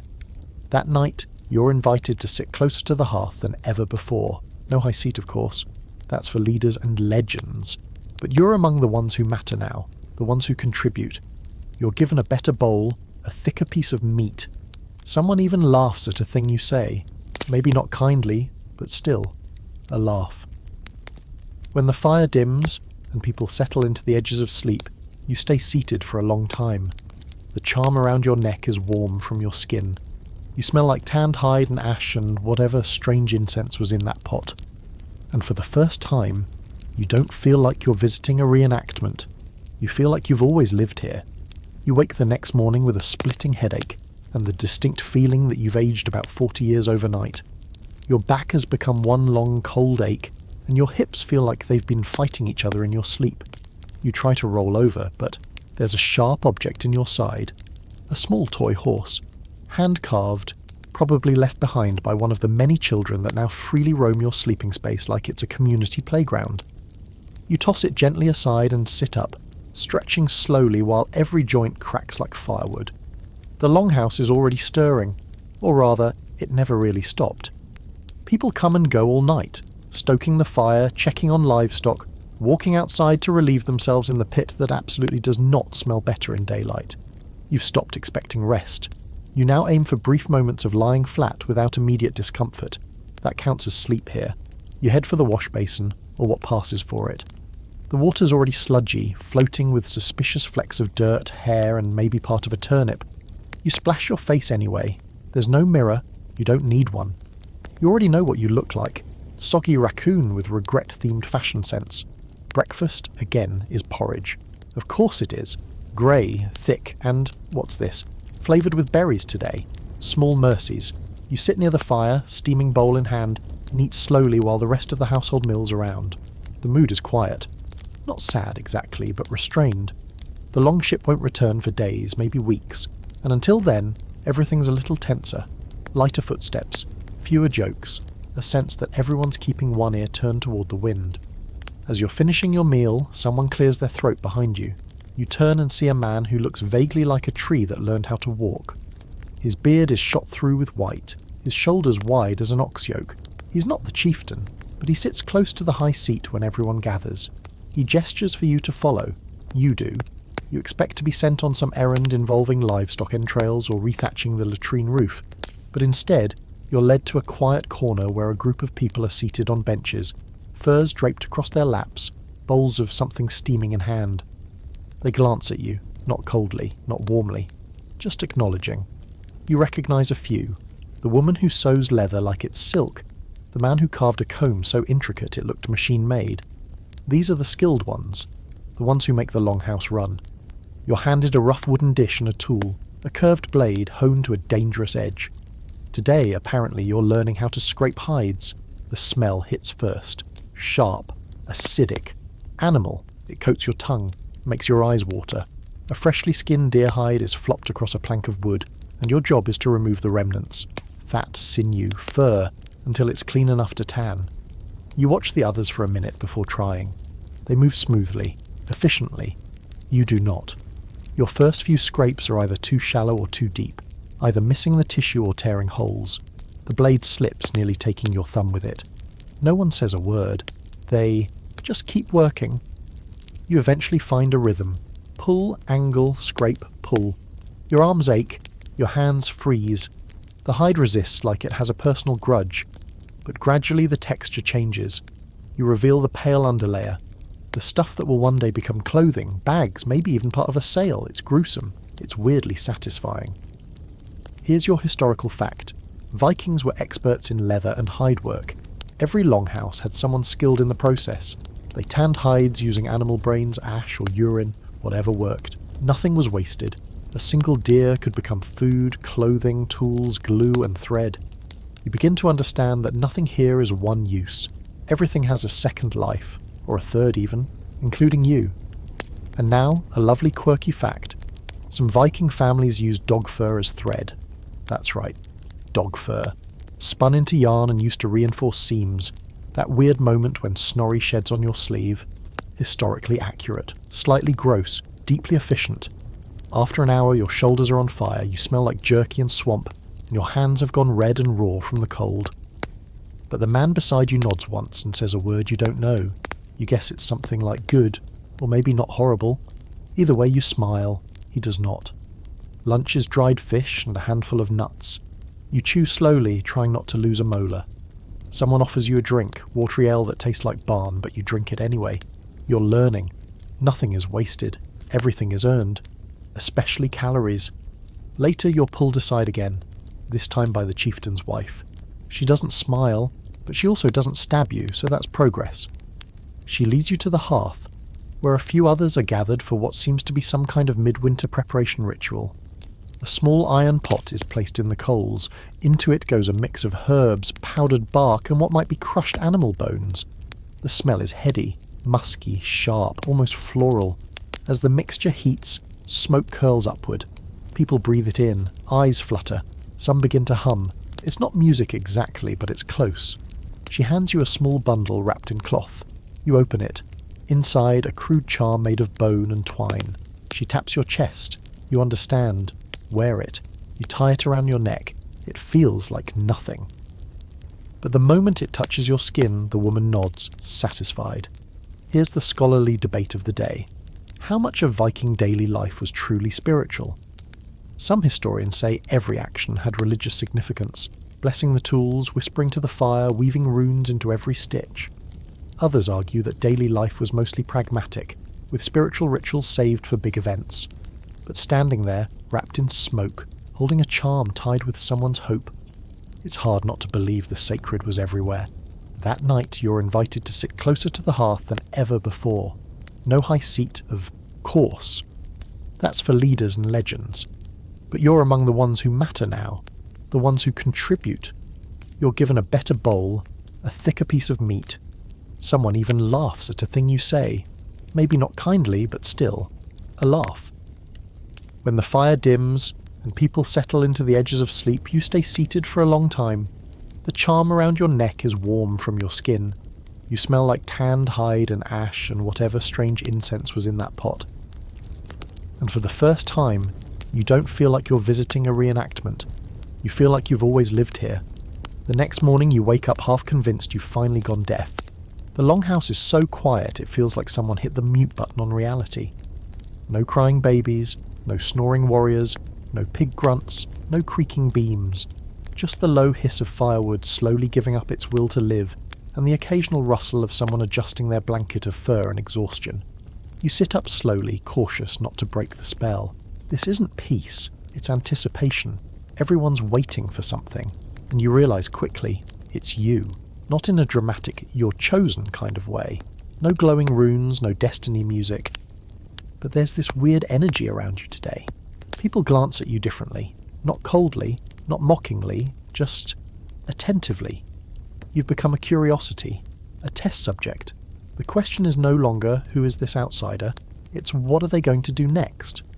You stretch, painfully, because your left shoulder still hasn't forgiven you for that hide-scraping marathon. You pull on your tunic and feel the weight of that little bone charm you were given the day before. It still smells faintly of herbs and something sweet, like burnt tree sap. You keep it under your collar now, not because you believe in its power exactly, but because everyone else does, and that means something. As you walk toward the fire pit, someone hands you a small wooden bowl. Inside is a dark paste, blackened ash mixed with fat. You stare at it blankly. A girl smirks and points to her own cheeks, where dark streaks of the same stuff are painted beneath her eyes like some kind of prehistoric eye black. You get the message. It's war paint, or preparation paint, or something paint. You dip 2 fingers in and swipe lines across your cheeks. It smells smoky and a little metallic. You look up, and now everyone around the fire nods like, okay, that'll do. Here's the thing. Vikings didn't wear horned helmets, no matter what the cartoons told you. But they did mark themselves for rituals, raids, and seasonal rites. Paint, soot, blood, herbs, whatever symbolized intent. The Norse believed in embodying what you were about to become. You weren't just acting brave, you became bravery, or wrath, or silence, whatever was needed. Today, apparently, your role is to represent resilience, or at least functional confusion with decent core strength. You're led, out of the Longhouse by a few of the remaining young warriors. The wind bites the moment you step into it, slicing through your clothes like you committed a personal offence against winter. It's one of those days where the air doesn't move, because it's too thick with cold to bother. Frost crunches underfoot like glass. The group moves in silence, trudging toward the edge of the woods. You recognise the spot. They've brought you here once before. It's where the warriors practiced their throws and drills. Today, it's something else. Laid out on the snow, half buried and rimed with ice, are several wooden shields.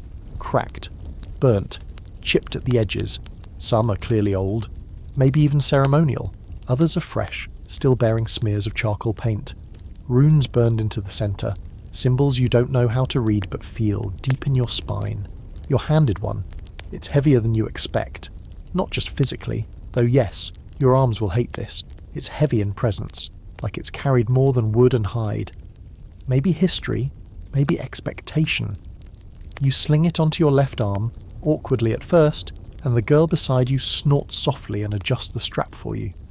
Not unkindly, just efficiently. You mutter thanks. She raises an eyebrow like, don't ruin it. Then someone hands you a stick, not a sword, not an axe. A wooden training blade, dull at the edge but still capable of breaking a rib if you do it wrong. And then the lesson begins. You're not fighting anyone yet. No duels, no dramatic tests of strength. It's form, stance, rhythm. The instructor, an older man with more scars than fingers, shouts commands in bursts of Old Norse. You mimic the motions, trying to keep up. Raise the shield, lower the blade, step forward, shift, strike, block, breathe. You're bad at this. Horribly, hilariously bad. But you don't stop, that's the real test. They're not expecting you to be good. They're expecting you to stay. To push through the burn in your thighs, the cramp in your wrist, the moment where your vision blurs because you forgot to blink for half a minute. You drop the shield once, twice. The third time, no one helps you pick it up. So you do. With shaking arms and clenched teeth. Historical fact time. Combat training wasn't limited to elite warriors. Most Norse communities trained young people in basic defence, even if they weren't destined for raids. Living in a world full of potential invaders, wild animals and long winters demanded resilience. If you couldn't swing an axe, you had to know how to dodge one. After what feels like hours, but is probably only 40 agonising minutes, you're finally allowed to collapse into the snowbank. Someone tosses you a water skin. You gulp it like it contains divine essence. It tastes like cold tin and victory. Someone else throws a handful of snow at your face. You flinch, then realise they're joking. They're including you. And here's the quirky, cultural tidbit of the day. Jokes were currency in Viking culture, not just for entertainment, but for status. If you were teased, roasted, mocked, it meant you were in the circle. If people ignored you, that was the true insult. Being mocked was, weirdly, a badge of inclusion.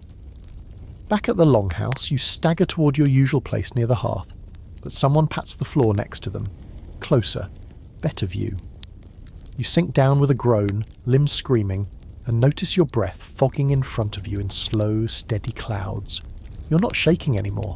As the fire pops, someone starts singing, a low, rough melody. Not cheerful, but strong. Others join in, one by one. You don't know the words, but the rhythm sinks into your skin. You hum along, close enough. The woman who gave you the bone charm smiles faintly. You can't believe it. You're sure your ribs are cracked, your brain's melting, and your shoulder's never going to work again. But somehow, This is the first time you feel warm. Not fire warm, people warm. You sit there a long time, shield still strapped to your arm, singing a song you'll never fully understand. And for once, you don't want to go home. Your arms don't work. You discover this the next morning when you try to lift the fur blanket, and it takes a full 15 seconds for your shoulders to respond like, "Oh, you meant now?" You groan. Not because it hurts, though it does, but because you already know what kind of day this is going to be. The kind where every step feels like dragging a sack of gravel, and every movement reminds you that your body was not built for repeated shield drills in sub-zero temperatures while being judged by teenage berserker prodigies. The Longhouse is buzzing again. Not chaotic, but busy. Focused. Something's brewing in the air. Maybe it's anticipation, or maybe someone left the fermented herring out too long. Either way, the rhythm is faster today. People move like they're trying to finish a to-do list before nightfall. You haven't heard any word of the raiding crew's return, but there's definitely something coming. And then, there it is. A low call from the watchpoint. 2 short blasts of the horn, sharp, rising, then cut off. Everyone stops. The raiders are back. You stand too fast and immediately regret it. Your knees do a weird soft collapse and you have to lean on the doorframe like you're dramatically overcome with emotion instead of just barely functioning. But still, you follow the crowd. Everyone pours out into the biting cold, faces turned toward the fjord, and there it is, the longship, sleek and dark, gliding through the water like a shadow with a mission. You can see the figures aboard now, standing tall at the prow. Furs whipping in the wind, spears lifted high, bloodied banners catching what little sun leaks through the clouds. The carved dragon head at the bow looks more smug than ever, like it knows it made it back in one piece and gets to see the Longhouse again before snow really swallows the land. They pull ashore fast with practiced ease. Ropes are flung, crates are dragged off, sacks thud into the snow, and there's shouting, but not the celebratory kind. Urgent, clipped. Something's not right. The crowd parts, and you see the chieftain limping slightly, one arm wrapped tightly in cloth. His eyes are sharp, though, not panicked, just tired. Around him, a few younger warriors carry a stretcher. There's someone on it. You don't know their name, but you recognize the face. The house goes quiet. You hear only the fire crackling from the chimney, the distant flap of the banner, and the crunch of boots in the snow. And then, grief moves like a wave, not wailing, not the theatrical kind. Just heavy silence, broken by one sudden cry. From the mother, you assume. It's a raw, torn sound, pulled from somewhere beneath speech. Someone steps forward to steady her, but she doesn't collapse.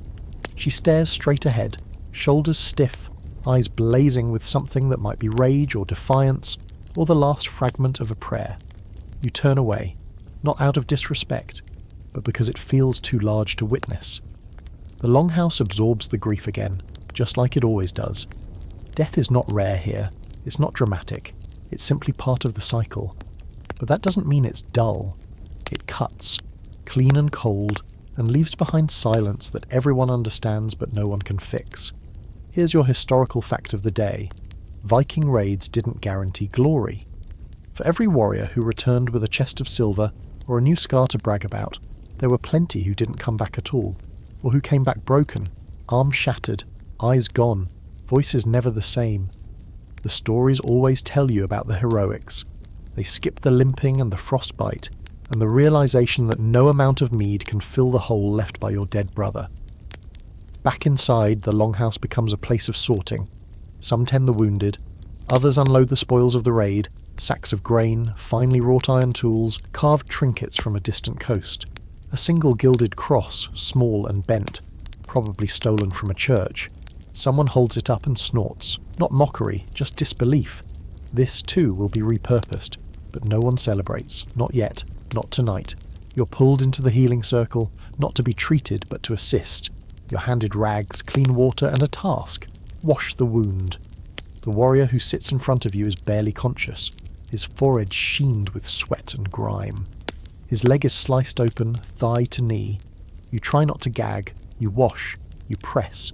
You learn how to pack moss into a wound. You learn how to wrap a bandage so it doesn't fall apart.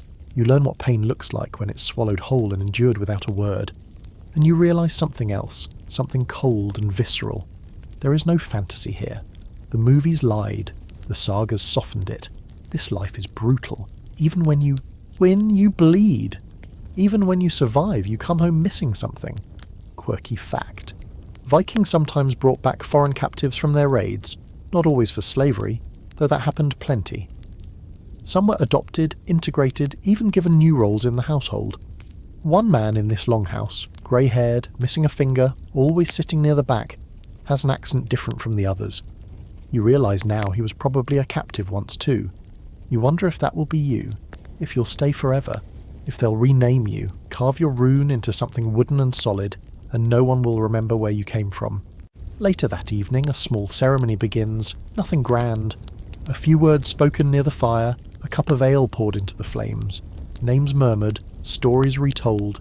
The fallen warrior's cloak is laid across his bed one last time, then folded, stored, used again maybe.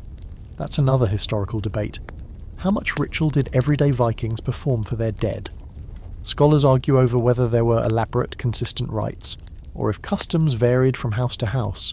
Cremations, burials, offerings, some with pomp, others just silent memory.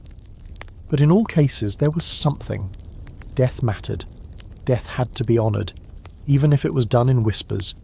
You sit close to the fire, staring into its heart. You're exhausted. Your hands ache. Your arms are bruised. And yet, you feel more grounded than you ever did in your normal life. This place doesn't care about convenience or comfort or even fairness, but it does care about endurance. Tonight, no one sends you to sleep at the edge of the longhouse. You're not by the door anymore. You're near the centre, within arm's reach of the fire. You lie down slowly, one ear still tuned to the shifting voices, one hand curled loosely around the bone charm at your chest. Tomorrow will be worse, or better, or exactly the same. But tonight, for the first time, they mourned beside you, and didn't flinch. You wake to screaming, not the panicked someone's dying kind of scream. No, this is far more casual, like someone's just been woken up by a bucket of icy water and decided to share their discomfort with everyone. A few seconds later, a crash, then laughter, then footsteps, heavy, fast, boots on dirt thunder, as a teen barrels through the longhouse with a bloody nose and a grin like he just won the lottery. Another teen follows, grinning wider, holding a spoon. Yes, a spoon. You sit up, disoriented, blinking the sleep and soot from your eyes. Around you, the household is coming to life like a creaking beast. Blankets thrown aside, fires stoked, children fighting over boots. Business as usual. The chieftain, who somehow sleeps less than anyone and yet still looks like he could carry a horse on his shoulders, is already standing near the central fire, muttering to his inner circle. You look back at the teens. The nosebleed kid is dabbing at his face with a scrap of fur, while laughing too hard to breathe. The spoon wielder smirks and mimes a duel, twirling the utensil like it's a short sword. The rest of the room doesn't even blink. Because here's the thing about Viking longhouses. Everything is a weapon. That's not an exaggeration. It's a lifestyle. A mindset. In a world where you might be raided, challenged, or trampled by livestock on any given Tuesday, anything within arm's reach becomes a potential tool for survival, or, at the very least, intimidation. And in this case, that includes a ladle made from a carved reindeer antler with a suspiciously sharp edge. You watch as the boys settle into a sort of mutual truce, still laughing, still bleeding slightly. No one lectures them. No one scolds, because pain here isn't a lesson, it's assumed. Like smoke, or cold, or hunger. You get hurt, you get up, you keep going. You shuffle over to your usual spot by the fire and pull your fur tighter around you. You've been here long enough now that no one points when you take the good seat, the one that doesn't collapse under your butt or release a mysterious puff of lice on contact. Someone hands you a bowl, more of that thin fish and turnip soup that somehow tastes worse every time, yet you still finish it like it's gourmet. Later that morning, you're given a new task. Not cooking, not animal care, not even hide scraping, which you've reluctantly grown decent at. Today, you're crafting, specifically, carving. They hand you a small block of bone, probably cow or deer, and a knife that's sharp enough to make you nervous. You're shown a simple design, a curling knot, like an endless loop. Decorative, yes, but more than that. It's a bind rune, a symbol meant to protect. or strengthen, or attract favour. The meanings are loose, layered. You're not expected to understand, you're just expected to try. You sit cross-legged in the warmest patch of dirt you can find, tongue poking from the corner of your mouth as you scratch the blade along the smooth white surface. The first few cuts are clumsy, uneven, one goes too deep. But no one mocks you. A woman sits beside you and gently takes your hand, adjusting the angle of the blade. Her eyes are kind in the way that says, "You're hopeless, but at least you're trying." Historical fact time. Viking artistry wasn't just decoration, it was storytelling. Carvings, runes, metalwork, they all had purpose. They told who you were, what you valued, what you feared. Bone and wood were common canvases, especially for beginners. If you could carve, you could record. You could be remembered. Here's your quirky tidbit. Some Viking spoons, yes, spoons, were carved with runes that cursed anyone who stole them. Imagine making your own cutlery, then hexing the next guy who tries to borrow it. You glance across the room at the spoon fighter from earlier and think, yeah, maybe that one had a curse on it. As the day stretches on, your fingers grow steadier. You complete one carving, then another, a charm for strength, a symbol of safe return. You're not sure if they'll work, but you don't care. The act of carving them is strangely calming, focused, almost sacred. And then the chieftain calls your name. Not loudly, not dramatically, just a simple word spoken from the fire. You stand, you walk over, everyone watches. You try not to trip on the mat near the hearth that always folds under your foot. He holds out an axe. Not a huge war axe, a hand axe. Practical, balanced. The blade has been recently polished, but the handle is worn, gripped by many hands over many years. He says something short, too fast for you to fully grasp, but the word carry is clear. Not fight, just carry. You nod. He nods back. You take the axe. And just like that, something changes. You feel it ripple through the room, subtle but deep. It's not applause, it's not ceremony, it's acknowledgement.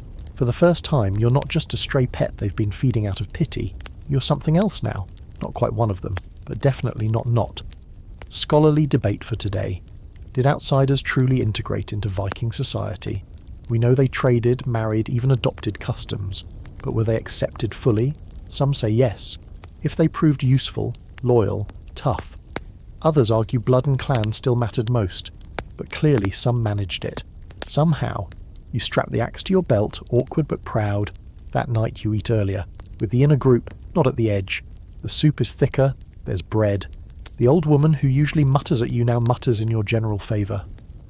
Later a storm rolls in. Wind shrieks against the wooden walls. Snow pelts the thatch so hard it sounds like fists. The fire roars in defence. Everyone pulls closer, blankets layered, bodies overlapping like a pile of survival instincts. You sit among them, knees tucked in, axe against your hip. Someone begins telling a story. This time, about a girl who carried a blade she didn't earn, and learned to use it when it mattered most.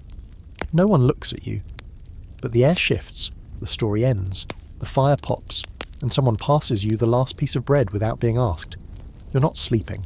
Not really. You're lying there with your eyes closed, curled beneath your ever-damp fur wrap, trying to convince your body that the howling wind and occasional drip of melting ice water from the beams above doesn't matter. You've learned how to pretend now. Pretend you're warm. Pretend the fire's still strong.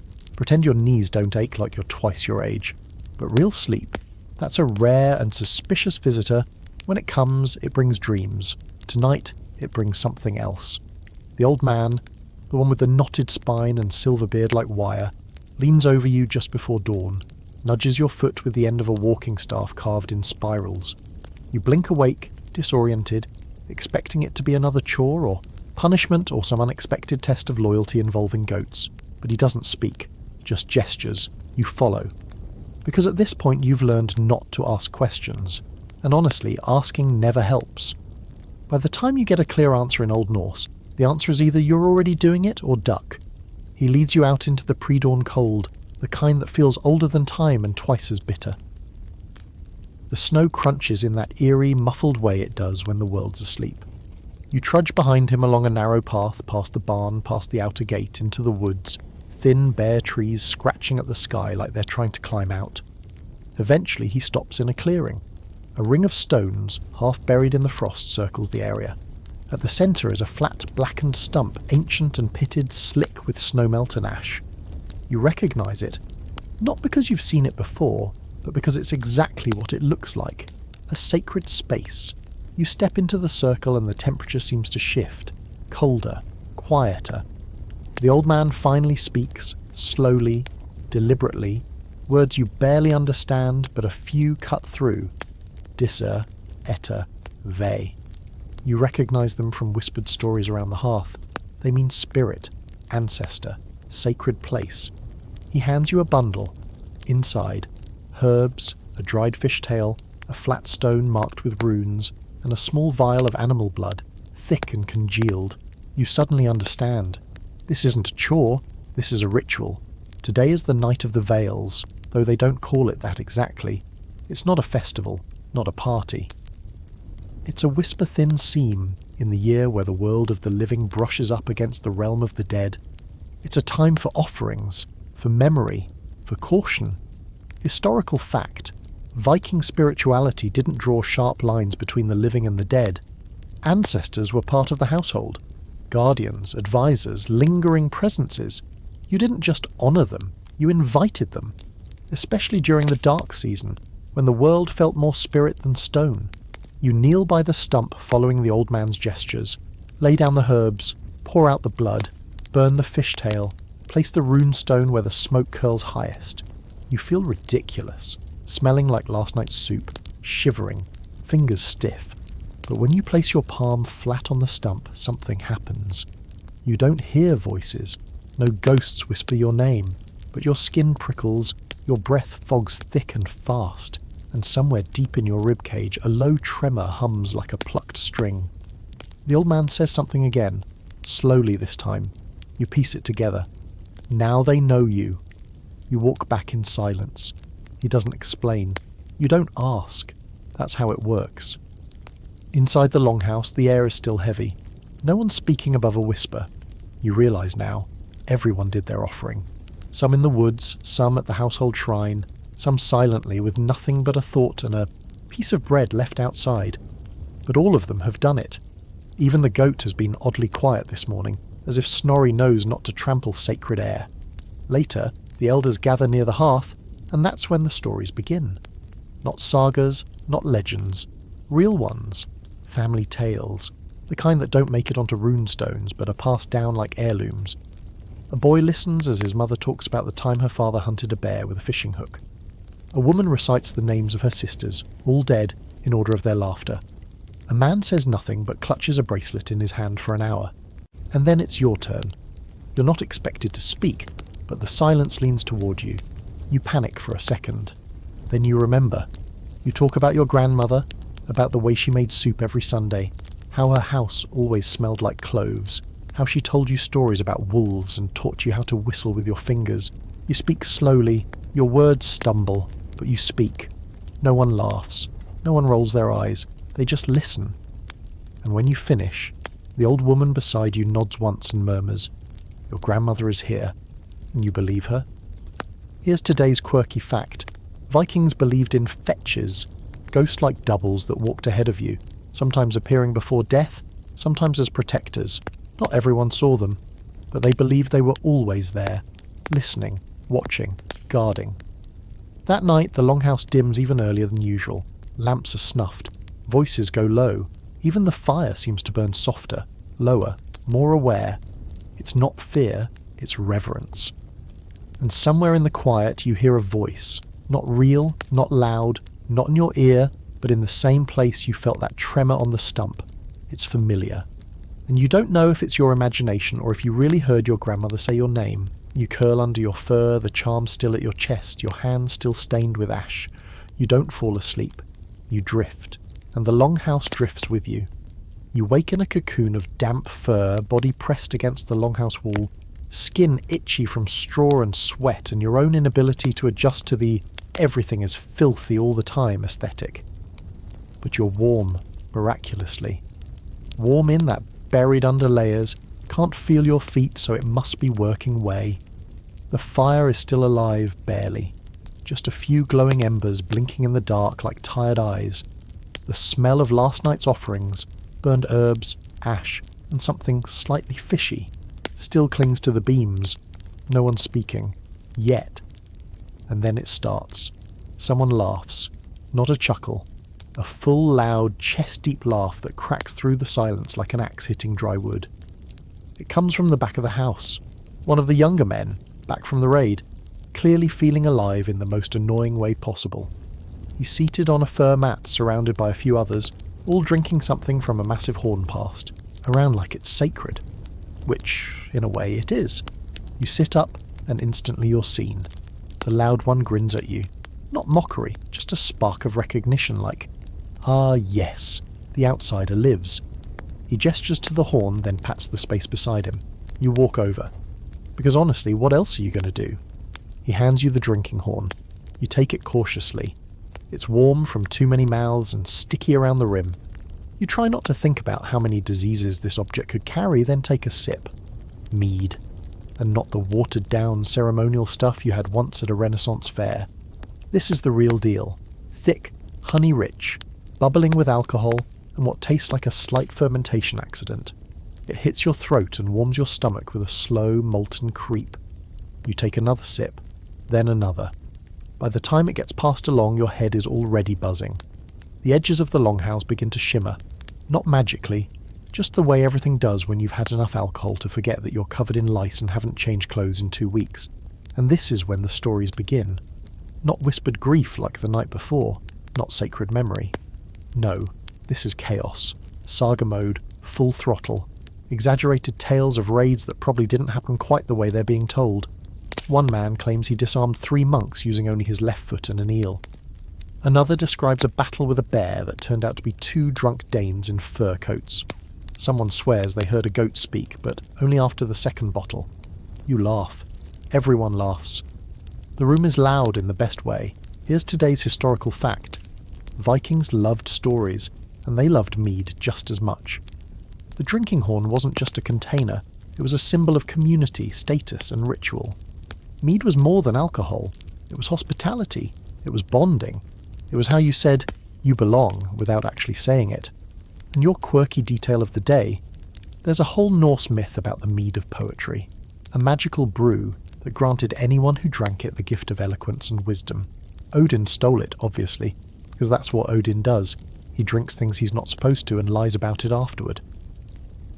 As the stories go on, someone turns to you and asks a question. You don't understand it all, but you catch enough to know they're asking if you have a story, and for once, you're not terrified to answer. You launch into your tale, loosely based on truth, wildly dramatized, about the time you got lost in a Costco parking lot and thought you were being followed by wolves, about how you wrestled a frozen pizza from another shopper and lived to tell the tale. It's ridiculous. It makes no sense in translation. But they get it. They howl with laughter. One man clutches his stomach. Someone shouts something that might mean pizza slayer. You sit back, flushed and buzzed and strangely proud. You've contributed to the noise, to the laughter, to the lore, and then someone throws a boot at your head. You duck, badly. It grazes your ear. You look up and the woman who threw it raises one eyebrow. She's grinning, not threateningly, just inviting you to respond. The room goes quiet. A challenge, not combat, not exactly.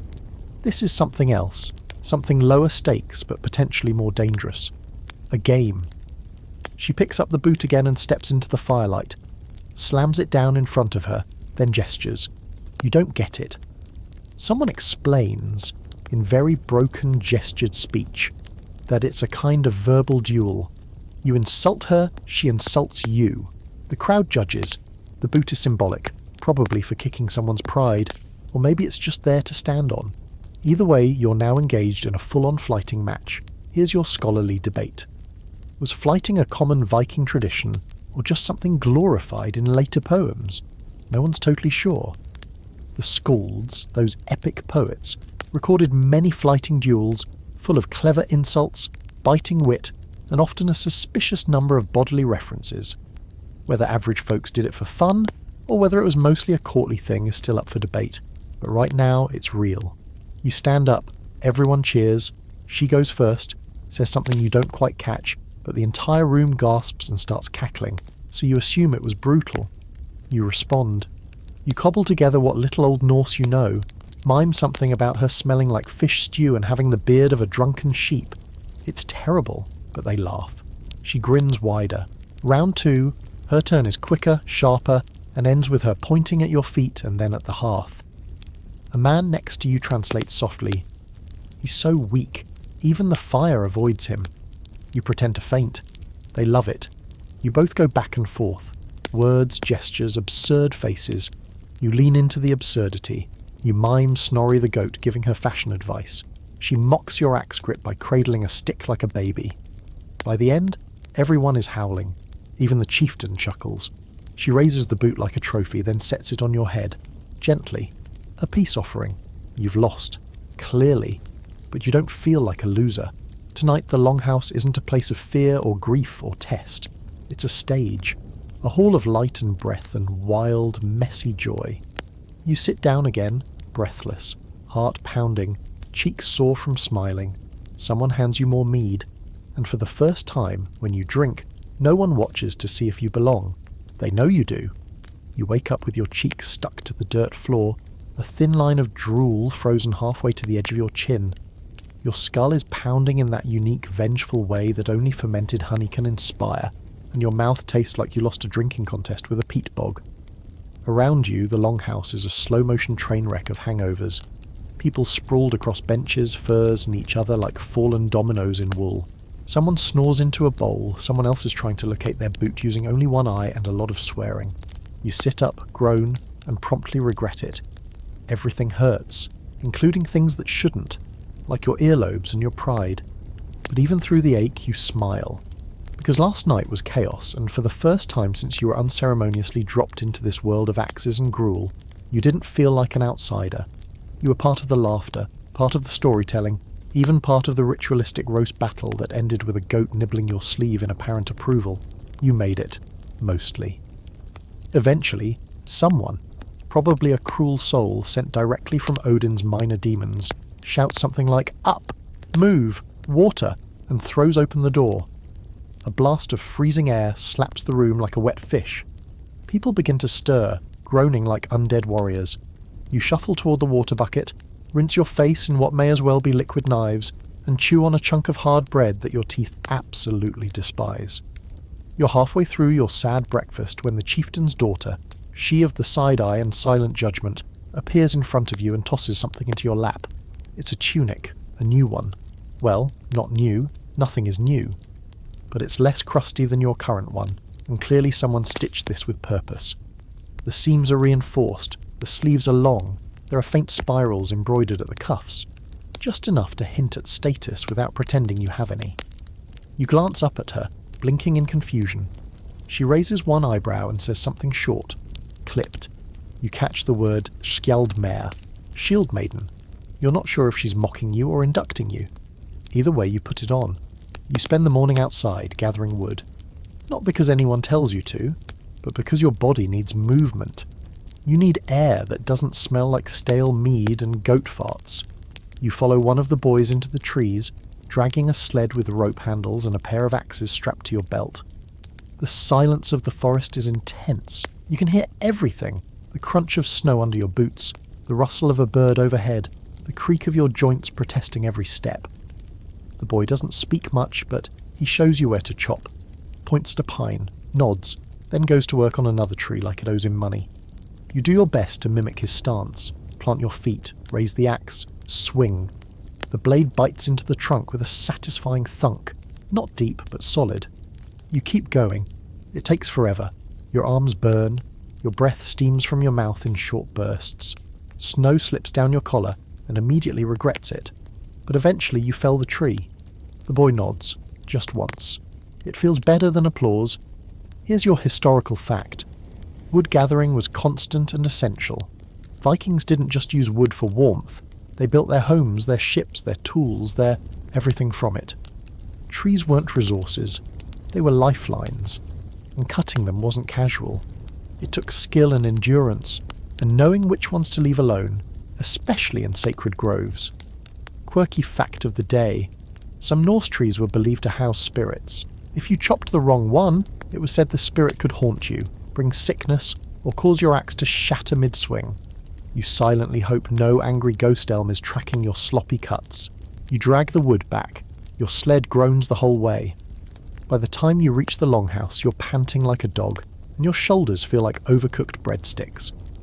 But when the older man at the door sees the load, he grunts in approval and actually pats your shoulder. A tiny gesture. Monumental impact. You're becoming part of the economy of survival. Inside, the house is busy again.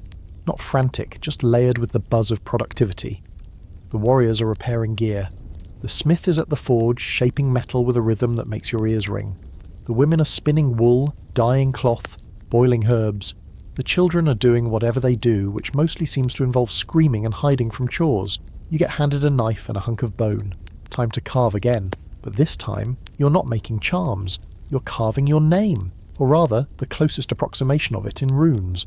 One of the skalds, the storyteller who also serves as scribe, memory keeper, and general source of weird opinions, has decided that if you're going to keep hanging around, you should be recorded. Not as a thrall, not as a joke, as a person. You scratch the runes slowly, carefully. They don't flow like your alphabet, but they make more sense than expected. Each shape is sharp, deliberate, like everything here. Historical debate time. Did everyone in Viking society learn runes, or just the elite? Some historians argue that only skalds and traders needed to read or write. Others believe it was more widespread, used for labels, messages, magical protection. Runestones suggest a culture of commemoration, but the day-to-day literacy is still murky. You finish your name, set down the bone, flex your hand, which now resembles a claw. The skald nods and adds your carving to a wooden beam that already bears dozens of other names, some recent, some faded by years of smoke. It's a quiet gesture, but meaningful. You're now quite literally on the wall. That night, the mood is subdued again. Not sorrowful, just settled. The fire is high. Dinner is hearty. Some kind of stew that tastes suspiciously like it used to be 4 separate animals, and someone's roasting flatbread on a hot stone. The longhouse hums with comfort. Someone starts singing. A real song this time, not a chant or a dirge or a work rhythm. A melody with verses. About ships. About longing. About returning home to find someone has taken your favourite knife but left the mead, so you call it a fair trade. You hum along, even though you don't know the words, and when you finally crawl into your pile of furs, limbs sore, eyes heavy, you hear the skald whispering to someone near the fire. They carved their name today. Not in awe, just in observation. Just a fact, but it echoes. Because in this place, a name isn't just what people call you, it's what they remember. You've stopped checking the sun to guess the hour. There's no point. The days are short now, like a flickering candle that shows up late and leaves without saying goodbye. When it rises, it does so lazily, casting a grey-blue haze over the snow and hills, just enough to make the longhouse glow like a sunken eye in a skull. But inside, life pushes on. Fires are fed, spoons are fought over, and you're no longer surprised by any of it. You've also stopped being surprised by the smell.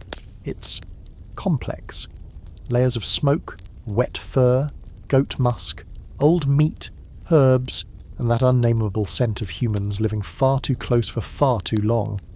But here's the strange thing. You don't mind it anymore. Your nose, once delicate and filled with judgment, has adjusted. You've gone full Viking in that one. Very specific, very disturbing way. You've made peace with perpetual odour. Today, however, smells different. Not worse, just unfamiliar, sharp and sweet. Something like burnt sugar but earthier. You follow the scent across the longhouse until you find its source. A cauldron full of boiling birch bark and a moss. You blink. The woman tending it, same one who gave you the bone charm, catches your look and chuckles. She points to the cauldron and says a word you don't know. Then she holds up a strip of linen and dunks it into the brew. A moment later she pulls it out, now stained a pale gold. Ah, they're dyeing cloth. The winter is deep now, which means the work has changed. No more frantic harvests or long fishing trips. No raids, just craft, repairs, creation. The house becomes a quiet hive, every corner buzzing with some form of transformation. You're assigned to assist with dyeing and weaving. It sounds like a break from wood chopping and goat wrangling, but turns out to be its own brand of torment. First, your hands get dunked into cold water, So many times your bones feel like they're made of ice. Then you spend hours unravelling old wool, stripping it down to its threads, respinning it into clean lines and twisting it into skeins that make your wrists ache. You don't complain, you've learned not to. Complaints get ignored at best and assigned to latrine duty at worst. Historical fact of the day: Vikings were deeply skilled textile workers. Weaving wasn't just for women, it was survival. Every sail, every tunic, every winter cloak came from the painstaking labour of hands twisting, dyeing, cutting, stitching. Some of the wealthiest people in Norse society were textile specialists, with certain colours, like deep blue and rich red, reserved for those who could afford the rare plants or insects required to create them. Quirky fact: urine was used in the dyeing process. Yep, human urine. It helped set the colours and soften the cloth. This explains why the woman next to you keeps a clay jug nearby that smells aggressive. You try not to ask. You definitely don't sniff it. The loom stands tall at one end of the longhouse, a simple vertical frame strung with pale threads. You watch as one of the older women moves through it like a dance, fingers tugging, shifting, pulling the weft through the warp with practiced ease. She doesn't glance up, doesn't need to. Her eyes are somewhere else, maybe on the pattern, maybe on the memory of doing this 1,000 times before. Then she gestures for you to take her place. You freeze, but she insists. You step up, take the shuttle, thread it through, pull tight. The first few tries are clumsy. You tangle the threads. You pull too hard. The line ripples. She doesn't scold you, just clicks her tongue, reaches out, corrects your hand position. Soon you find the rhythm. Weave, shift, pull, beat. It becomes a meditation. The house fades around you. You stop thinking about your sore shoulders, your lack of privacy, your feet that haven't felt clean in weeks. You just move, create. The cloth grows slowly, row by row, like a snowfall building a blanket over time. Here's the scholarly debate for today. How much did Viking textiles influence their reputation abroad? Some argue it was their cloth, fine, brightly dyed, durable, that spread their name as much as their swords. Fragments found across Europe suggest they traded more than metal. Others insist that cloth was considered too common to be that important. But there's no denying it. The Norse knew their way around a loom. By late afternoon, your arms are trembling and your eyes feel full of tiny knots. The fire's glow deepens. Someone calls for food, and once again, you're handed a bowl of stew and a flat, dense slab of barley bread that doubles as a plate and a projectile. Tonight, there's no storytelling, no singing, just quiet chewing, crackling flames, and the soft sound of wool being spun in the background. But after dinner, the old woman, the one with fingers like bark and a laugh like gravel, presses something into your palm. It's a scrap of cloth. Your cloth. The one you helped weave. Crude. Lopsided. A little stained from dye that didn't quite settle, but undeniably yours. You don't know what to say, so you nod. She nods back. That's all you need. You fold the cloth and tuck it into your tunic next to the bone charm, and just like that you've contributed something lasting. Not strength, not defence, not humour, usefulness. That night the longhouse is colder than usual. The wind howls outside like it's trying to remind everyone who's really in charge. The fire struggles against it, sparks flaring like fists. You curl deeper into your furs, the woven scrap clutched in one hand. You're not dreaming of escape anymore. You're dreaming of completion, of making something that endures, and here that's everything. The wind won't stop. It howls around the longhouse like a hungry thing, slithering under the eaves, clawing at the beams, moaning through every crack in the wood. You've gotten used to the cold by now, or at least you've accepted that you'll never stop being cold. But this wind is different. It has presence, intention. It's not just air, it's a warning. The others feel it too. You wake to hushed murmurs, not alarm, not yet.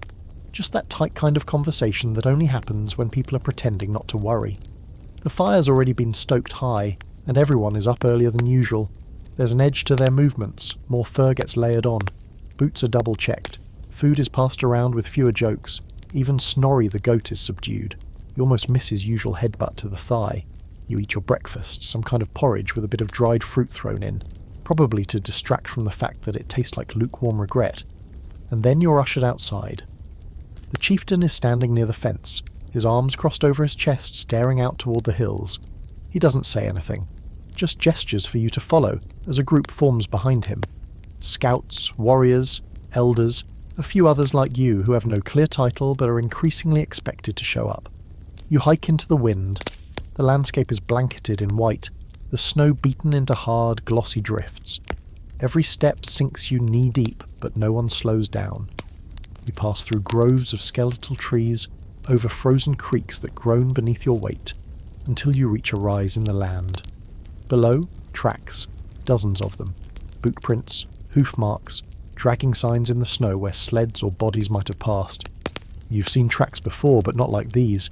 You glance around, no one panics, but the tension is thick. The scouts fan out, crouching low, checking depth and direction. Someone mutters, "East," and another points toward the forest line where the trees are dense and darker than they should be. Then the decision is made. The group turns back. You don't ask. You've learned better. Historical fact of the day. Viking settlements were constantly aware of threats. Not just raids from across the sea, but rival clans, wolves, starvation, even restless spirits. Longhouses weren't built for decoration. They were fortresses, sanctuaries. In the middle of nowhere, trust wasn't just cultural, it was survival. You return home in silence. Back inside, preparations begin. The weapons come out, not just the decorated axes and polished blades, but the everyday tools, cleavers, hooks, spears tipped with iron, bone, or just very sharp wood. Shields are repaired, buckles checked. Someone starts heating tar to seal the outer door. People move quickly now, efficient, no panic, just certainty. Something's coming. And that's when it happens. You sit by the fire later, rubbing warmth back into your fingers, when the skald begins chanting. Not a song, not a story, a riddle. In Norse tradition, riddles weren't just games. They were tests of wisdom, memory, and sometimes prophecy. Spoken in rhyme, twisted in meaning, they dance between humour and warning. The skald's voice is low, half lost in the sound of the wind rattling the roof. Everyone listens. In the dark it travels, in your bones it sings. It wears no crown, but still it rules kings. The room is silent. Then a boy answers, "Fear." The skald nods once. Another, "I rise though I am broken. I fall but leave a mark. I am lost when I am spoken, yet found in every heart." You whisper it before you realise. Silence. The skald looks at you, and then, for the first time, smiles. Quirky fact. Some Norse riddles were passed down like heirlooms. Others were completely improvised, often vulgar, occasionally used to settle arguments. Entire verses existed just to insult someone's intelligence in rhyme. Flighting might bruise your ego, but riddles were where you proved your mind. Later, you lie back on your pile of furs, mind buzzing not with fear, but with dreams. And they're strange tonight. You're in the forest again, but the snow is gone. The trees are taller, older, woven with runes that shift and glow. You walk barefoot, though the ground is warm, soft with moss. Ravens circle overhead. 2 of them, always 2. They land before you. One says nothing, just stares. The other speaks, but the voice is your own, layered with something older. "Remember," it says, "you don't ask what. In dreams you never do." You wake suddenly. The wind has stopped, but the silence it leaves behind is worse. The longhouse is still. You rise slowly. Reach for your cloak, your charm, your belt where your little axe rests. You move toward the door, heart beating like a drum made of snow and smoke. You pull it open. The world is white, perfectly white. Fresh snow has fallen, untouched, unstirred, still drifting lazily through the sky like ash from a distant fire. And on the edge of the clearing stands a figure, tall, cloaked, still. You squint, and then it's gone. No tracks, no sound, just the fading image in your mind. Scholarly debate of the day. Did Vikings truly believe in prophetic dreams and visions? We know they placed great value on dream interpretation, especially for women whose dreams were seen as more spiritually significant. Some claimed their fate was shown to them long before it arrived. Others insisted dreams were just the gods whispering sideways. You don't know what you believe, but you do know you've seen something, or someone, and you're no longer afraid. You step back inside, close the door behind you, and return to your place by the fire. Not because you think you're safe, but because you're ready. You wake to the sound of someone sharpening a blade. It's not loud, not urgent, just steady. That rhythmic, scraping whisper of stone against steel. It's oddly soothing, the kind of sound that tells you everything's normal, and also that someone is preparing for violence. You sit up slowly, stretch beneath your wool blanket and glance around. The Longhouse is quiet, but not in the solemn way it was during funerals or rituals. This is different. Everyone's awake, focused, moving with quiet intensity. Armour is being checked, swords oiled, axes inspected with the sort of reverence usually reserved for newborns or heirloom cheese. Someone walks past you wearing a helmet you've never seen before. It's simple. Iron, close-fitting, with a narrow nose guard. No horns, of course. Vikings didn't actually wear horns. But something about the weight of it, the way the man's jaw clenches beneath it, tells you this isn't for show. Today is not a drill. You grab your tunic, sling your fur over your shoulders and buckle your belt. Now a little looser from the weeks of barley and broth. You don't even need someone to tell you to report to the fire. You just go, like everyone else. The chieftain is already there, standing tall despite the faint limp in his left leg. Around him, warriors, scouts, and now, you. He doesn't shout. He doesn't need to. He speaks low and slow, words rolling like stones down a hillside. You can't follow all of it, but you catch the key pieces, tracks, sleds, too close. Last night, another clan. Not a full raid, not yet. A scouting party maybe, or hunters testing boundaries. But that doesn't matter, because in this world, you don't wait for permission to defend yourself. You prepare, and suddenly you're part of that preparation. Your task? Reinforce the wall, which sounds simple until you realise what reinforce means in Viking terms. Haul thick, frozen logs from the woodpile, wedge them into the outer fence, dig through permafrost with a pick that's half rust and half willpower, and then smear pitch over the cracks while your fingers go numb to the wrist. Still, you do it, because you're in. You're trusted. No one checks your work twice. No one smirks when your pitch goes on a little crooked. Someone even hands you a mitt made of sheepskin and grunts. Use this. It's the most practical kindness you've received in weeks. Historical fact of the day. Viking longhouses were not passive shelters. They were defensible fortresses. Especially in winter, when food was scarce and tempers ran hot. Clashes between settlements were common. Walls, ditches, elevated ground, all strategic. The longhouse wasn't just home, it was your shield. As you work, your breath fogs the air, your muscles burn and your back tries to quit. The others say little, but every so often someone passes you a chunk of smoked meat, or a sip from a shared flask. No words, just fuel. By midday the sun peeks out, brief, pale, more of a gesture than actual help. And a lookout shouts something from the roof, everyone freezes. Then movement, swift, efficient. Weapons are grabbed, doors barred. You get pulled inside by a warrior whose name you still don't know, but whose hands are steady and sure. Inside, the longhouse tightens.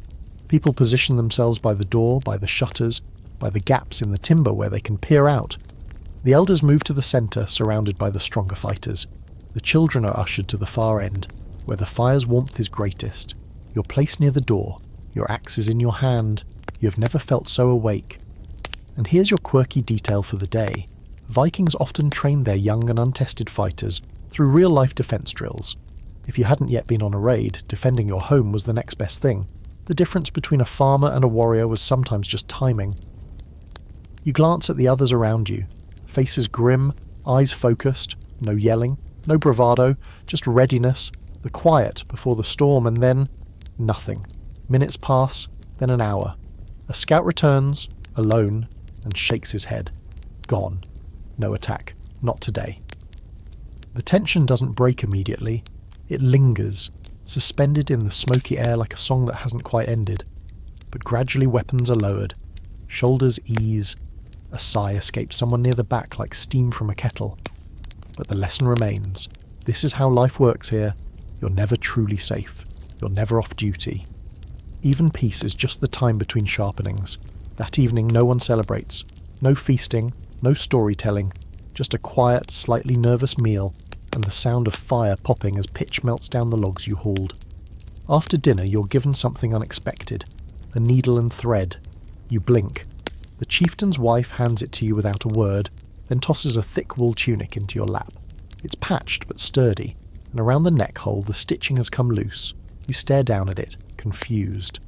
She mutters something. You catch one word, mending. Apparently defence includes sewing, so you sit. You stitch. It's slow work, sloppy. But by now, your hands have learned patience. The fire crackles beside you.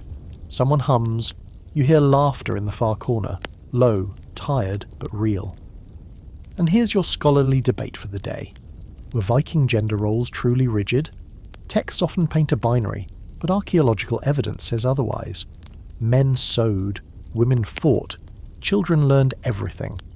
Roles were based more on skill than assumptions, especially when survival was on the line. You finish the tunic. It's not beautiful, but it holds together. You set it aside and crawl into your corner of the longhouse, heart still thrumming from the near miss, axe still beside you, hands still tingling from pitch and thread. You lie awake for a long time, eyes on the ceiling beams tracing the soot marks left by generations before you. You're not just surviving anymore, you're helping to. Hold the walls up, the snow's gotten mean.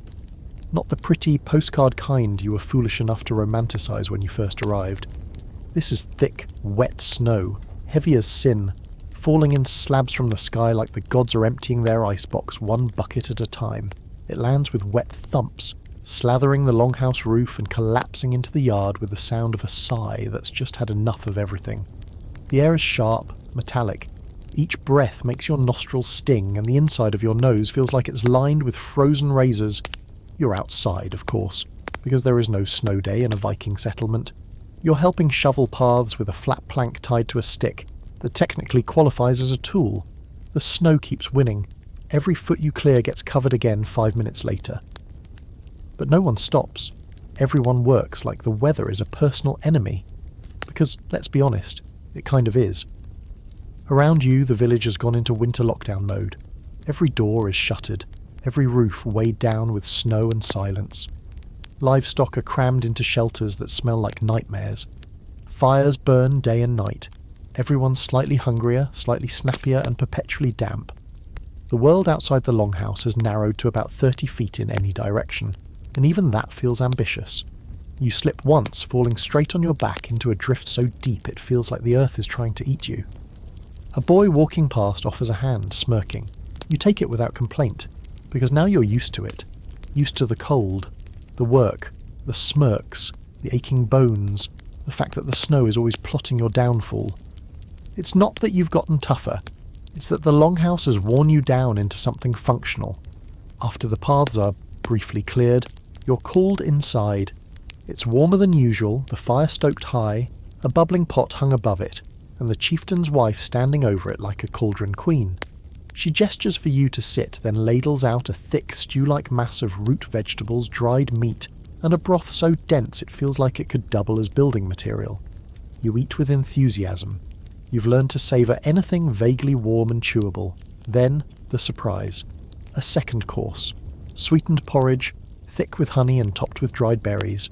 Tiny, wrinkled, and probably older than you. You glance around in confusion, because this is luxury. Real, actual luxury. And that's when someone leans in and whispers, "Midwinter. Right, Yule." Not the Christmas you grew up with, no carols or twinkling lights or awkward family reunions, but something older, wilder. This is the deepest night of the year, the turning point, when the days begin, slowly, painfully, to get longer. When the darkness begins to lose. Historical fact. Yule was the Norse celebration of the winter solstice, lasting several days. It blended agricultural cycles, ancestral reverence, and supernatural caution. Later Christian traditions would reshape it, but originally this was a time of survival and shadow. Offerings were made to the gods, and feasting, if you could manage it, was both a defiance of scarcity and a plea for light. That's what tonight is, a defiance. The longhouse transforms as the sun vanishes beyond the snow-choked horizon. Torches are lit, Extra food is placed near the hearth, not just for the living, but for the spirits. The Desir, the ancestors, the unseen. It's a night for remembering who stood here before you. Someone hands you a bundle of sticks, pine dried and wrapped in herbs. You're told to burn them in the fire and speak a name, not yours, someone else's. You freeze for a moment, then step forward. You drop the sticks into the flames, watching them crackle and twist. Then, softly, you say your grandmother's name again. You say it the Norse way, slow and deliberate, a mouthful of memory and smoke. No one claps, no one says anything, but the space around you feels settled. Quirky tradition.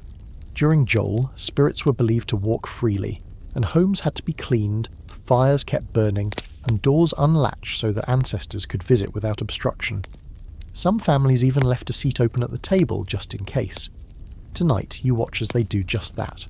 A small wooden stool left untouched near the fire with a piece of bread and a smear of honey set upon it. A gesture, a welcome, and maybe a warning. Later there's a toast. A full drinking horn is passed around. Mead, obviously. Strong, sweet, and somehow sharper than last time. Each person who drinks speaks a short phrase, sometimes a blessing, sometimes a memory. One man raises it and simply says, "For the dead who taught me how to live." When it comes to you, you hold it carefully, aware of the weight of all the hands that came before.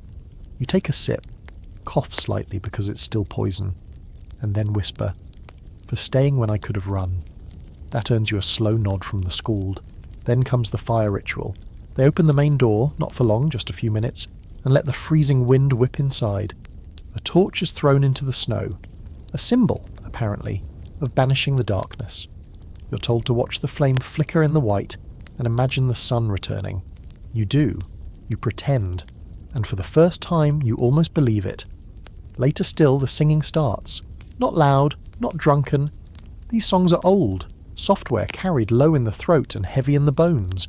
You don't know the words, but your voice joins in anyway, humming between phrases, catching a note here, a breath there.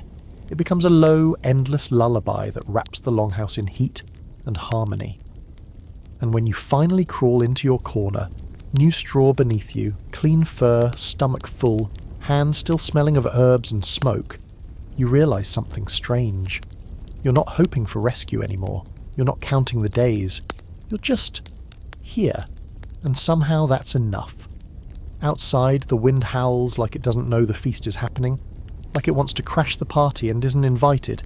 Inside, you sleep, and you dream not of escape, but of spring. You don't realise the change right away. It's subtle, slow, more of a suggestion than a transformation. The cold hasn't lifted, the snow hasn't melted, and there's certainly no sign of green. But something in the light is different. The sun rises earlier now, just a little, and lingers longer, like a guest no longer in a rush to leave. The sky's pale grey has hints of warmth behind it, like there might be a blue hiding back there, waiting for its cue. The others notice too. You see it in how they move, less hunched, less bone-weary. They talk more, joke more. Someone tosses a snowball at a goat and no one scolds them.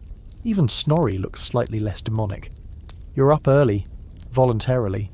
That's still weird. You're helping prepare fishing gear today because the fjord hasn't fully frozen, and it's time to restock the larder with something that doesn't taste like goat or regret. You sit on a low bench, untangling lines, testing bone hooks for cracks, checking netting made of spun horsehair. It's repetitive work, soothing, and you've grown to love it. And then the chieftain approaches. He squats beside you, just like that, without ceremony, and holds out a length of wool-wrapped cord. You blink at it, confused, until he unwraps it to reveal a seal bone pendant, carved with tight spirals and small protective runes around its edge. He points at it, then points at you. No speech, no feast, just this. You swallow. This isn't jewellery, it's recognition. You take it with both hands. The cord is coarse but warm from his palm. The pendant is simple but heavy, dense with meaning, and maybe superstition. You slip it around your neck next to the bone charm next to your carved scrap of cloth. You don't say anything, you don't have to. Historical fact.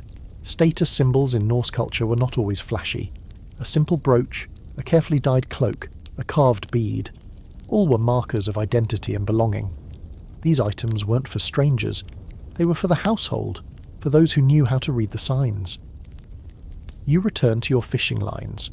Later that day you're invited, not ordered, to join a small group on the edge of the fjord. You go. Of course you do. The wind off the water is still bitter enough to chap your lips into oblivion, but the air smells like life again. Salt, fish, wet stone. It smells like things that grow. They show you how to drop the net without tangling it, how to bait the hooks, how to cut through the ice with a saw made from deer antler and sheer spite. You fish with numb fingers and aching shoulders and catch absolutely nothing, but it doesn't matter, because they let you try, and that's the point. You return in the dark with empty buckets but light hearts. Back in the Longhouse, someone's roasting root vegetables over the fire, and the smell is so good you briefly consider proposing marriage. You settle for grabbing a bowl and wedging yourself into your usual spot. You glance around as you eat. These faces that were once strange and severe are now familiar. You know who will fall asleep first, who will mumble in their sleep, who snores, who always wakes up last. You know which of them braids her hair differently when she's grieving, which man hums under his breath when sharpening his blade, which child tugs your sleeve before asking for help mending a wooden toy. You've been here long enough to memorise people. Quirky fact of the day, Viking households operated like small universes. Everyone knew everything about everyone.